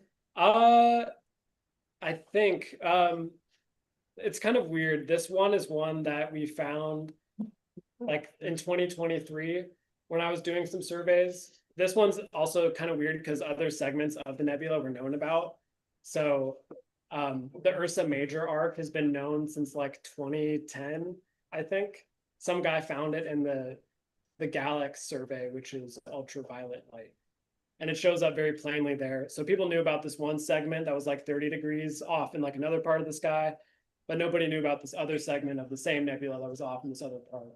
And so we found that as a team with a bunch of people. And then while we were actually like scanning the bubble, we ran into the Vulcan Nebula thing. Okay, but what about the supernova remnant? Oh, yeah, there's a couple. I'll show you guys some photos on my astrobin, but I found maybe like 7 of them. Yeah, there's a lot of supernova remnants. I found a couple hot subdwarf nebulas as well. I basically did like 03 surveys of the whole sky with a camera lens. I was just doing a grid sweep of the whole thing, and there was a lot of cool stuff that showed up. A lot of people wonder, how do you know when it's enough? And a lot of people are not satisfied when I just tell them, you can tell from the vibes, which is really not astronomy people are very data decision driven, but it's really, it's just up to you and whatever looks good. Everything follows diminishing returns. So it's really easy when you're remote imaging. Like you spend, 20 hours on something, what's another 20 hours? And you're at 40 hours and you're like, what's another 40 hours? And then before you know it, you're, a couple hundred hours in. But I always like to say it's the way you take the best photos is the ones you kind of forget about while you're taking them. Because you just build up that massive data set and get a very clean photo. Moving files, super easy. When you have the fiber internet, I just move everything with Dropbox, and I set my Nina path to just write to my Dropbox. So everything I shoot is just uploaded as soon as I take it. So super, super easy. And calibration, flats, darks, bias, all of it is like pretty brainless to do just with a flat panel. This one is an OFP2 from Deep Sky Dad, which is probably the most popular one at the observatory, but it's really great to have. It keeps your system dust free for a little bit longer. We have people that clean lenses basically all day, but this helps. It saves us from having to clean it more frequently. So it's a great thing to have. Otherwise, doing flats is super easy with that one. You can just take a photo of the twilight sky as soon as the roof's open. And then for darks, we offer like a free service where you basically sign up on a Google Sheet and then we walk around and put lens caps on your scope. And we do that on full moon. So it's full moon darks is when we do that. And then we uncap all the scopes the following morning. But how popular is the Deep Sky Data panels that flip all the way around versus the observatory west coast side? The ones that go to the side, I think, are the best, personally. It's probably a 50-50 mix. Yeah. You don't find that there would be issues with wind with the ones on the side? It's just kind of hanging out there. It really depends on the angle of the sky that you're imaging. Like if you had one that stayed, 90 degrees, depending on where you look, it could be worse than having it like this. Having the OFP that comes out like this when you're looking at zenith is technically better with the oncoming wind because the angle of attack is 0 versus like the other one, it would be 90. The ideal scenario is the one where it goes like all the way 270 degrees and it flips flush against the scope. But then of course you have to deal with your swing diameter accommodating that gigantic angle, which for a big scope can push you like way out of the tier. So Deep Sky Dad actually came up with the OFP2 just for us. It's from an Instagram DM. I was like, hey, you should do this because then people could have a flat panel and it wouldn't take up any more space. And he came up with something in like a week. So Yeah. Shipping stuff. You guys are in Austin, so obviously you don't have to ship. You guys are like 2.5 hours drive out to the site. And you can schedule visits to the site with us if you want to come check it out and get the tour from me in person or from some of the other people on site. But there's a whole bunch of little notes about shipping scopes, which I'm sure you guys are pretty familiar with, like the locking knobs, the clutches on mounts. I have a whole FAQ on our website about everything you need to pay attention to with shipping stuff. The biggest thing is you never ship counterweights with the rest of your gear because the counterweights will destroy everything and the box. And people still mess it up to this day. I get mad at them all the time on Discord. I'm like, you need to stop doing this. Because we get boxes like with a big gaping hole in the side. And like, you need to stop. So for getting installed, we do all of that for you. And we'll go by whatever your instructions are. And if there are no instructions, then I just kind of do it how I would do it, which is usually pretty good because I've done a lot of them. And yeah, it's pretty much how it goes. I like drop-off scopes the best because they're usually like most of the way set up for me. So yeah, that's it. All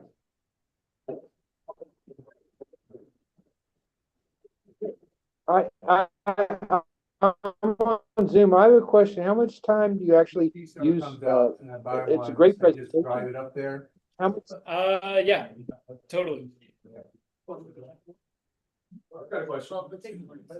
What's your vision, like say 1 year, 3 years, 5 years out? What do you look for? Like with the business, but I totally get it. 28. When it's also like, living in an RV out there, I don't know if you're really happy with it. You're like, nah, I don't have this long term, or, you might want to start a family or something. Yeah, it's hard to start a family in Rockwood, Texas. There's not a lot of 20-year-old girls there, so that's tough. I like cities. I like both, but yeah, I don't know. Southern Hemisphere is like next step for us. Nice. Yeah. All right, Chile, here you come. Atacama. I've been to Chile. I didn't really like it. You have no choice. Atacama, you gotta go. Out in Namibia. So are you gonna be around for a few minutes and you can answer some more questions? Oh, yeah, Okay, totally. awesome. I want to go ahead and officially wrap it up. And one thing that I neglected to do, I wanted to thank our nominating committee for all the work you guys have been doing the last couple of months trying to round up folks. And that's Rajesh and Nilsa and Cindy over there. If you guys could stand up.